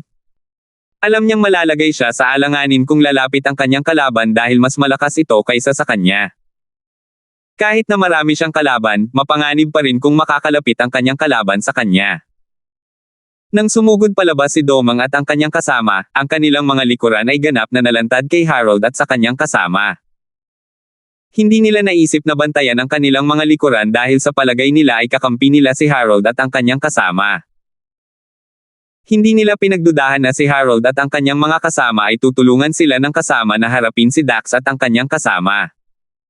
"Domang, tutulungan ka namin," sabi ni Harold bago siya at ang binata na nakapula ay lumipad din palabas. Nang marinig ito, lalong nag-alab ang loob ni na Domang at ng kanyang kasama. Agad na tumaas ang kanilang banal na enerhiya. Para bang napalakas ang kanilang kumpiyansa kay Harold. Buzz! Isang gininto ang sable, isang sinaunang banal na artifact, ang lumitaw sa kamay ni Domang. Pagkatapos, nilagyan niya ito ng kanyang banal na enerhiya at gininto ang enerhiya mula sa batas ng metal. Inilabas din ng kasama ni Domang ang kanyang sinaunang banal na artifact. Ito ay isang sibat na 7 talampakan ang haba. Binalot ito ng asul na enerhiya mula sa batas ng tubig na nagmumukha itong isang dragon ng tubig. Walang silbi. Pangiinis ni Dax. Pagkatapos, isang 3 talampakang berdeng sable ang lumitaw sa kanyang kamay bago ito nagpakawala ng mga sinag ng saber. Inilabas din ng kasama ni Dax ang kanyang banal na artifact. Ito ay isang pares ng martilyo. Nang ihagis niya ang mga ito, lumipad ang mga ito sa ere na parang 2 maliwanag na bulalakaw. Swoosh! Nagbanggaan ang 4 na tao. Kasabay nito, ang mga banal na enerhiya at iba't ibang batas ay nagsanib puwersa sa hangin habang sila ay mabangis na nakikipaglaban. Di nagtagal, napaatras sina Domang at ang kanyang kasama. Pareho silang dumura ng dugo. Wala silang laban sa kanilang mga kalaban. Tutal, hindi lang mas malalim ang pag-unawa ni Dax at ng kanyang kasama sa batas, ang kanilang mga banal na artifact ay mga pangkaraniwang banal na artifact din. Na mas nakahihigit kaysa sa kanilang mga sinaunang banal na artifact. Harold, pareho silang may taglay na mga pangkaraniwang banal na artifact. Tara na! Sigaw ni Domang. Gusto niyang pumasok agad sa banal na santuwaryo. Tutal, naisip niya na kahit apat sila, baka hindi nila mapatay si Dax at ang kasama nito. Nagpalitan siya ng tingin sa kanyang kasama na nagbabalak umatras ngayong natuklasan nilang natalo talaga sila. Sa kasamaang palad nang lumingon sina Domang at ang kanyang kasama, nakita nila si Harold at ang binata na nakapula na sumusugod papalapit sa kanila. Swoosh! Matatag at walang awa ang mga galaw ng dalawa. Sa isang kisap mata lang, pinugutan nila ng ulo si Domang at ang kasama nito. Bago namatay si Domang, iisa lang ang nasa isip niya, bakit? 3,700. Si Domang at ang kanyang kasama ay napatay sa isang kisap mata lamang. Walang balak si Domang na labanan si Killian sa sandaling maglabas sina Killian at ang kanyang kasama ng mga pangkaraniwang divine artifact. Noong una, inakala niyang ang taong kilala niya bilang si Dax na may katulad na cultivation base ay mayroon ding primitive divine artifact. Gayunpaman, hindi lamang ang kanyang. Ang kalaban ay may katamtamang divine artifact, ngunit ang kasama ng kanyang kalaban ay mayroon ding katamtamang divine artifact. Bukod dito, ang kasama ni Killian ay hindi mas mahina kaysa kay Killian. Dahil dito, ang pagkakaiba sa pagitan ng kanilang lakas ay masyadong malaki. Gayunpaman, sa oras na iyon, hindi natarante si Domang. Kung tutuusin, inakala niyang mayroon pa rin siyang suporta ni Harold at ng kanyang kasama. Naisip niya na sa tulong ni Harold at ng kanyang kasama, ligtas silang makakatakas patungo sa banal na santuwaryo. Sino ang mag-aakala na kapag lumingon siya sa nang humingi ng tulong, itinaas na ni Harold at ng kanyang kasama ang kanilang mga espada.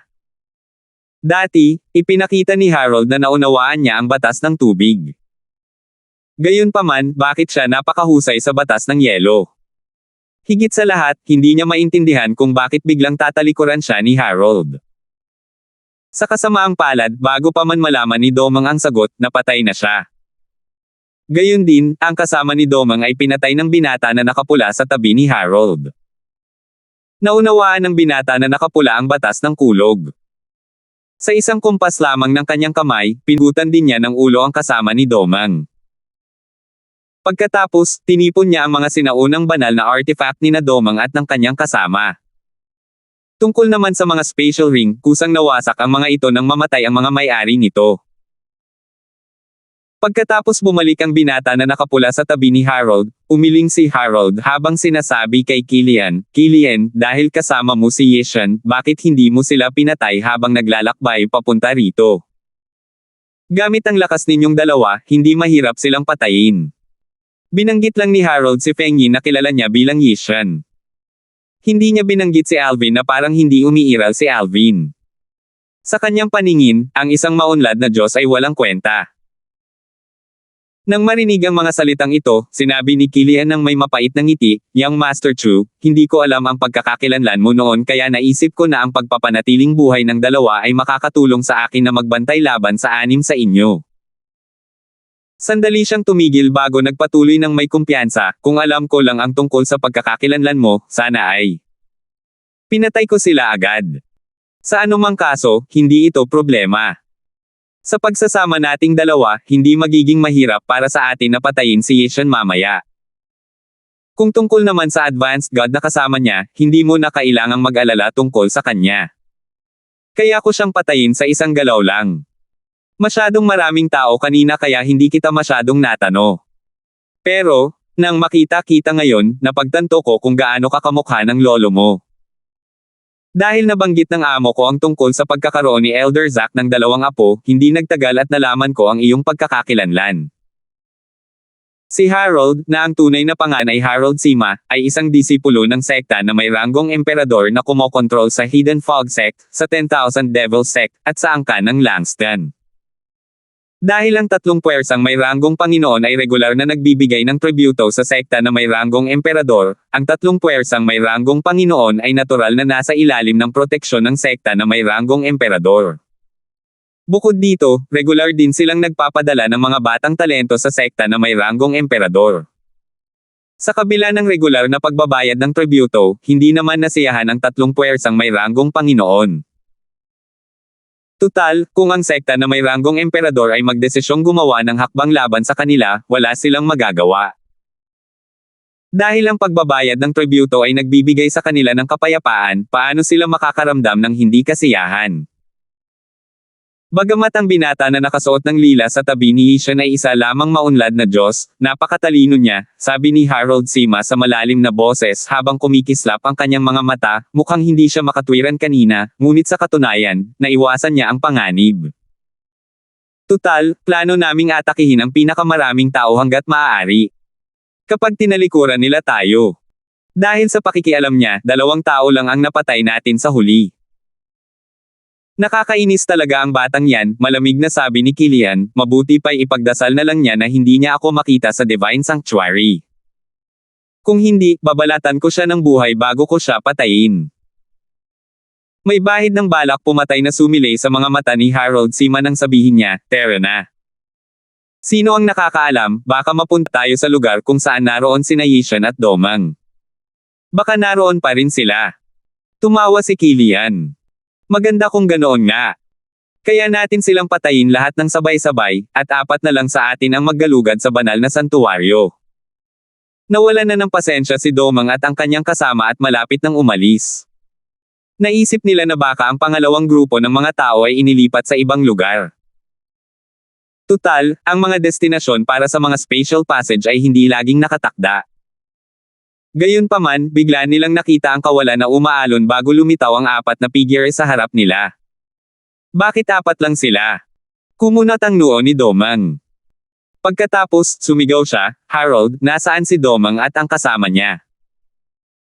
Maingat na tiningnan ni Domang si Killian at ang kasama nito habang isinasama niya ang matandang lalaki sa tabi ni Harold Sima at ng binata na nakapula. Nang marinig ang mga salitang ito, lumingon si Harold Sima sa paligid na may kalituhan bago nagsalita, "Ha? Nasaan sila? Hindi ba sila sumama sa atin?" Pagkarinig pa lang ni Harold Sima ng boses, nakita ni na Domang at ng matandang lalaki na naghahanap kay Domang at sa kasama nito ang banal na enerhiya na lumalabas sa katawan ni Killian. Kasunod nito, inilabas ni Killian ang kanyang banal na artifact at itinapon ang lalim ng batas na kanyang naunawaan bago niya inatake si Domang at ang kanyang kasama. Nangyari ang lahat sa isang kisap mata lamang. Bagamat nag-aalala si Domang kay Killian, hindi niya inaasahan na maglalakas loob si Killian na umatake habang nasa paligid si Harold. Dali-dali niyang ginamit ang kanyang banal na enerhiya habang sumisigaw, "Dax, ano ang ibig sabihin nito?" Humakbang pawarap ang matandang lalaking nakatayo sa likuran ni Domang at inilabas din ang kanyang banal na artifact. Agad na nagliyab ang apoy sa paligid ng banal na artifact, na nagpapahiwatig na naunawaan na niya ang batas ng apoy. "Ano sa tingin mo? Malinaw na, sinusubukan kitang patayin," sabi ni Killian habang umaatake kasama ang lalaking nasa katanghaliang gulang. Pagkatapos, ang nangyari kay Domang at sa kanyang kasama ay nangyari rin kay Domang at sa matandang lalaki. Nagkalat ang dugo kahit saan sa isang iglap. Walang buhay na nakahiga sa lupa ang matanda sa tabi ng mga paa ng binata na nakapula ang damit. Sa pagkakataong ito, hindi gumalaw si Harold Sima. Bang! Sabay na inatake ni Killian at ng lalaking nasa katanghaliang gulang si Domang. Walang silbi ang mga atake ni Domang at madaling naiwas ang maitaboy. Natambo siya sa pader ng kuweba. Nang dumulas siya sa lupa, hinihingal siya, hindi makabangon.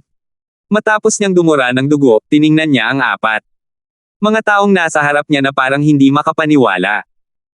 Hindi niya inaasahan na si Harold Sima, na kilala niya bilang Harold, ay makikipagsabuatan kay Killian mula sa 10,000 Devil Sect. Kung tutuusin, para sa kanya, si Harold ay isang cultivator na walang sekta na katulad niya. Hindi niya maintindihan kung bakit ang isang cultivator na walang sekta ay makikipag-alyansa sa isang tao mula sa 10,000 sekta ng mga Diablo. Bakit?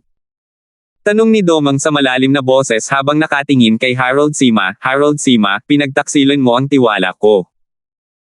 Bago sumagot si Harold Sima, nakangising sabi ni Killian, magtiwala ka. Domang, hindi ka ba nahihiya na sabihin ang ganyang salita? Huwag mong sabihin sa akin na hindi mo planong samantalahin si Young Master Han sa Divine Sanctuary. O plano mo bang isuko ang mga kayamanan? Nang marinig ang paraan ng pakikipag-usap ni Killian kay Harold Sima, nagbago ang ekspresyon ng mukha ni Domang. Young Master Han. Harold, galing ka rin ba sa 10,000 Devil Sect? Hindi sumagot si Harold Sima kay Domang. Sa halip, tiningnan niya ang dalawang landas sa kuweba bago niya tinanong si Domang saan pumunta sina Yishan at ang kanyang kasama. Hindi rin sumagot si Domang kay Harold Sima. Nagtanong siya, ikaw ba ang pumatay kay Domang at sa kanyang kasama? Walang pakialam na tumango si Harold Sima. Sa pagkakataong ito, lumakad si Killian papunta kay Domang bago niya tinapakan ang dibdib ni Domang. Pagkatapos, malamig niyang tinanong, hindi mo ba narinig ang tanong ni Young Master Harold? Bilasan mo at sagutin mo siya. Si Harold Sima ay disipulo ng isang mataas na opisyal ng sekta na may ranggong emperador. Bukod dito, ang Panginoon ni Harold Sima ay isa ring iginagalang ng lolo ni Killian. Kung susundin nila ang hierarkiya, kinailangan pang tawagin ni Killian si Harold Sima bilang Hunyer Tiyuhin. Sabihin mo nga sa akin, ano ang relasyon mo? Kung hindi, kahit mamatay pa ako, hindi ko sasabihin sa iyo kung saan nagpunta si Yishan, sabi ni Domang pagkatapos niyang dumura muli ng dugo. Bueno, hindi mahalaga kung sasabihin ko sa iyo, walang pakialam na sabi ni Killian, ang tunay kong pangalan ay Killian. Ako ang apo ni Zack, ang kataas-taasang elder ng 10,000 Devil Sect. Nanlaki ang mga mata ni Domang nang malaman niya ang pagkakakilanlan ni Killian. Hindi niya inaasahan na may pukaw na pala siya laban sa isang taong may ganitong pinagmulan. Tutal, bilang isang cultivator na walang sekta, medyo iginagalang niya ang ilan na may katayuan ni Killian. 3,710. Sino si Zack? Isa siya sa pinakamalakas na Supreme Elder sa 10,000 Devil Sect. Isang malaking bentahe sa sekta na kahit ang sect leader ng 10,000 Devil Sect ay iginagalang. Kaya naman, kahit na ang kanyang apo ay walang kwenta, walang sino man ang maglalakas loob na galitin siya. Hindi ko inaasahan na apo ka pala ng kataas-taasang Elder Zack, mapait na sabi ni Domang habang ang mga mata ay nagniningning sa panghihinayang, kung nalaman ko lang ang tungkol sa iyong pagkakakilanlan ng mas maaga, hindi na sana ako papasok sa banal na santuwaryo kasama mo. Tutal, ang pagpasok sa Divine Sanctuary kasama ang isang taong may ganitong pagkakakilanlan ay hindi naiiba sa paghahanap ng gulo. Huli na ang lahat, walang pakialam na sabi ni Killian. Nang maalala ni Domang na tinawag ni Killian si Harold Sima bilang yung master, tinanong niya, kumusta naman siya? Galing din ba siya sa 10,000 Devil Sect? Tumingin si Killian kay Harold Sima nang nakangiti at nagtanong, Young Master Han, gusto mo bang sabihin sa kanya o ako ang gagawa para sa iyo? Pwede mo namang sabihin sa kanya, walang pakialam na sabi ni Harold Sima. Tumingin si Killian kay Domang na kanyang tinatapakan at sinabing may pangungutya, si Young Master Han ay hindi mula sa 10,000 Devil Sect. Walang mga simpleng hari ng mga Diyos sa 10,000 Devil Sect na karapat-dapat sa aking paggalang. Bahagyang nagbago ang ekspresyon ng mukha ni Domang nang marinig ang mga salitang ito. Kung gayon, sino siya? Nanginig si Domang nang maisip niya kung anong klaseng pagkakakilanlan mayroon si Harold Sima para maging magalang ang isang tulad ni Killian. Mas lalo pa niyang pinagsisihan ang pagpunta sa Divine Sanctuary sa sandaling ito. Ang tunay na pangalan ni Young Master Han ay Harold Sima. Isa siyang disipulo ng Flying Dragon Sect, isang sekta na may ranggong emperador. Ang kanyang amo ay isang inner elder ng Flying Dragon Sect, sabi ni Killian sa mataas na boses. Sa katunayan, ang kanyang amo ay ang nakatatandang kapatid ng aking lolo, na orihinal na nagmula sa 10,000 Devil Sect. Ang kanyang Panginoon ay isang maipagmamalaking kababalaghan ng ating sekta noong siya ay bata pa. Namutla ang mukha ni Domang nang marinig ang mga sinabi ni Killian. Isang disipulo mula sa Flying Dragon Sect. Ang Flying Dragon Sect ay ang sekta na may ranggong emperador na namumuno sa tatlong sekta na may ranggong Panginoon sa lugar. Sa sandaling ito, sa wakas ay napagtanto ni Domang kung bakit nakipagsanib puwersa si Killian kay Harold Sima. Lumalabas na ganoon pala ang relasyon ng dalawa. Kung pag-uusapan ng seniority, kinailangan pang tawagin ni Killian si Harold Sima bilang junior uncle. Gayunpaman, naisip ni Harold Sima na ang paraan ng pagtawag ay nagpaparamdam sa kanya na matanda kaya sinabi niya kay Do. Tinawag siya ni Killian na yung Master Han. Tutal, mas bata siya ng ilang daang taon kay Killian. Nasagot ko na lahat ng tanong mo. Ngayon, sabihin mo sa akin, anong landas ang tinahak ni Naishan at ng kasama niya? Tanong ni Killian habang malamig na nakatingin kay Domang. Huminga ng malalim si Domang bago siya dumura ng dugo. Isang kakaibang ngiti ang sumilay sa kanyang mukha bago niya sinabi, mga Hangul, ngayong niloko ko na kayo, maaari na akong mamatay ng mapayapa. Sandaling natigilan si Killian sa mga sinabi ni Domang. Malaki ang ipinagbago ng kanyang ekspresyon nang makabawi siya ng katinoan. Pinakilos ni Domang ang kanyang divine energy, naghahanda para sa pagsira sa sarili. Bomb! Sumabog si Domang sa isang kisap mata lamang. Marahas na nayanig ang kuweba. Dali-daling pinrotektahan ni Killian ang kanyang sarili at madaling naiwasan ang lakas ng pagsabog. Tutal, mas mahina naman si Domang kaysa sa kanya. Kasama ng mga pinsala ni Domang, ang lakas ng pagsabog ay madaling nahawakan ni Killian dahil sa kanyang mabilis na reflex. Sus Mariosep! Napapadyak si Killian sa kanyang paa dahil sa pagkadismaya. Tama na. Bakit mo i-stress ang sarili mo sa isang taong walang kwenta? Huminga ng malalim si Killian para kumalma. Pagkatapos, pinilit niyang ngumiti habang sinasabing tama siyang Master Han. Nadala ako sa kalokohan. Ano na ang dapat nating gawin ngayon? Lumipad si Harold Sima patungo sa dalawang landas, pabalik-balik na naglalakad sa harap ng mga ito. Umiling siya habang nakatingin sa lupa at sa mga dingding ng kuweba. Pagkatapos, sinabi niya kay Killian, walang alikabok sa lupa at pasukan. Walang anumang bakas.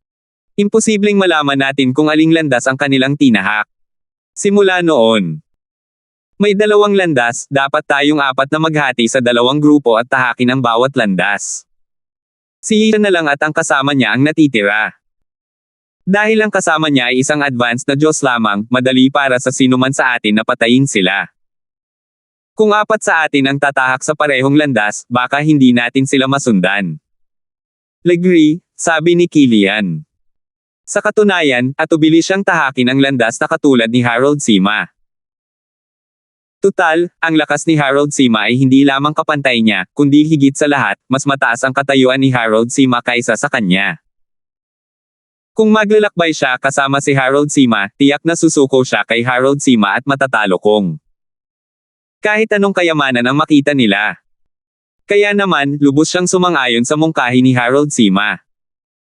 Nakangiting sabi ni Harold Sima, kung ganoon, pwede kang pumili kung aling landas ang gusto mong tahakin. Kami ni Junior Brother Chen ay tatahakin ang kabilang landas. Hindi, batang Panginoon, dapat mong piliin kung aling landas ang gusto mong tahakin, sabi ni Killian. Sapat na ang hindi niya kinailangang sumama kay Harold Sima kaya wala siyang pakialam kung aling landas ang tatahakin niya. Bukod dito, kailangan niyang magpakita ng respeto kay Harold Sima dahil si Harold Sima ay ang kanyang nakababatang tiyuhin. Tigilan mo na ang pagtanggi sa akin. Ganun din. Maaari kang pumili muna, sabi ni Harold Sima habang umiiling. Dahil sa pagpupumilit ni Harold Sima, pumili na lamang ng landas sina Killian Kyun at ang lalaking nasa katanghaliang gulang. Ang landas na pinili niya ay hindi ang tinahak ni na Fengyin at Alvin. Matapos mawala ang dalawa sa daan, tinawag ni Harold Sima ang binata na nakapula, at pareho silang naglakad sa kabilang daan. Nagpatuloy sa paglalakad sina Alvin at Fengyin. Wala silang ideya kung saan sila patungo sa landas. Napakadilim kaya kinailangan nilang lumikha ng isang maliit na apoy para liwanagan ang daan. Dahil naunawaan din ni Alvin ang batas ng apoy, madali siyang nakalikha ng isang maliit na apoy na hindi kayang ubusin ang kanyang enerhiya para mapanatili ito. Junior Brother Darfield, pakiramdam ko ay katahimikan bago ang bagyo. Hindi dapat maging ganoon katahimik sa Divine Sanctuary, seryosong sabi ni Fengyin. Bumagal siya habang papalapit sila sa dulo ng daan. Harold na ako para dyan, sabi ni Alvin habang tumatango at nakangiti. Kung tutuusin, sa pamamagitan lamang ng pagdaig sa mga balakid dito natin makukuha ang mga kayamanan. Dahil ang makapangyarihang tao na umalis sa Divine Sanctuary dito ay hindi naglagay ng kanyang mga kayamanan sa isang spatial ring bago ito ilibing, ipinapakita nito na hindi niya ginawa iyon. Gusto niyang madaling makuha ng mga tao ang kanyang mga kayamanan. Malamang na makakaharap natin ang ating unang balakid sa dulo ng landas na ito. Kumikinang sa pananabik ang mga mata ni Alvin nang matapos siyang magsalita. Tutal, medyo kinumpirma na ni Killian, ang disipulo mula sa 10,000 Devil Sect, na ang Divine Sanctuary ay iniwan ng isang Emperor of Gods. Ang mga kayamanan ng isang Emperor of Gods ay tiyak na hindi matatapos sa bawat panahon. Malalaman natin kapag narating na natin ang dulo ng landas, sabi ni Feng Yin bago niya binilisan ang kanyang paglalakad. Maya-maya pa ay nakarating na ang dalawa sa isang malawak na bulwagan. Mayroong isang kapansin-pansing estatwa sa gitna ng bulwagan. Ang estatwa ay isang lalaking nasa katanghaliang gulang na nakasuot ng maluwag at mahabang damit. Ang kanyang mga kilay ay nagmukha siyang bayani at magiting, at mayroon siyang matatag na ekspresyon sa kanyang mukha. Ang kanyang kanang kamay ay nakataas, nakaturo ang isang espada sa direksyon ng kanyang tingin. Ang estatwa. Napakahusay ng pagkakigawa kung isasaalang-alang kung gaano katotoo ang estatwa. Ito ba ang estatwa ng makapangyarihang lumikha nitong banal na santuwaryo? Bulong ni Feng Yin sa sarili habang nakatayo sa harap ng matayog na estatwa at tinitingnan ito ng may nagniningning na mga mata. Sino ang nakakaalam? Umiling si Alvin. Pagkatapos, sinimulan niyang siyasatin ang kanyang paligid habang gumagalaw. Bukod sa butas kung saan sila lumabas, ang buong lugar ay nakasarado. Walang anumang bagay sa bulwagan maliban sa estatwa. Senior Brother Feng Yin, sa tingin mo ba ay may mga kayamanang nakatago sa estatwa? Hindi ko masuri kung ano ang nasa loob gamit ang aking banal na kamalayan, sabi ni Alvin pagkatapos niyang bumalik sa tabi ni Feng Yin. Inikat niya ang estatwa habang patuloy na sinasabi, bakit hindi mo subukang suriin ang estatwa gamit ang iyong banal na kamalayan? Kamalayan sa halip. Marahil, mas magtatagumpay ka kaysa sa akin. Sige. Tumanggaw si Feng Yin. Tiningnan niya ang estatwa ng may seryosong ekspresyon. Pagkaraan ng ilang sandali, umiling siya at sinabing, hindi ko ito masyadong masuri. Tiyak na may isang porma sayon na humaharang sa ating banal na kamalayan. Salamat po at sinamahan ninyo ako, ingat lagi mga master.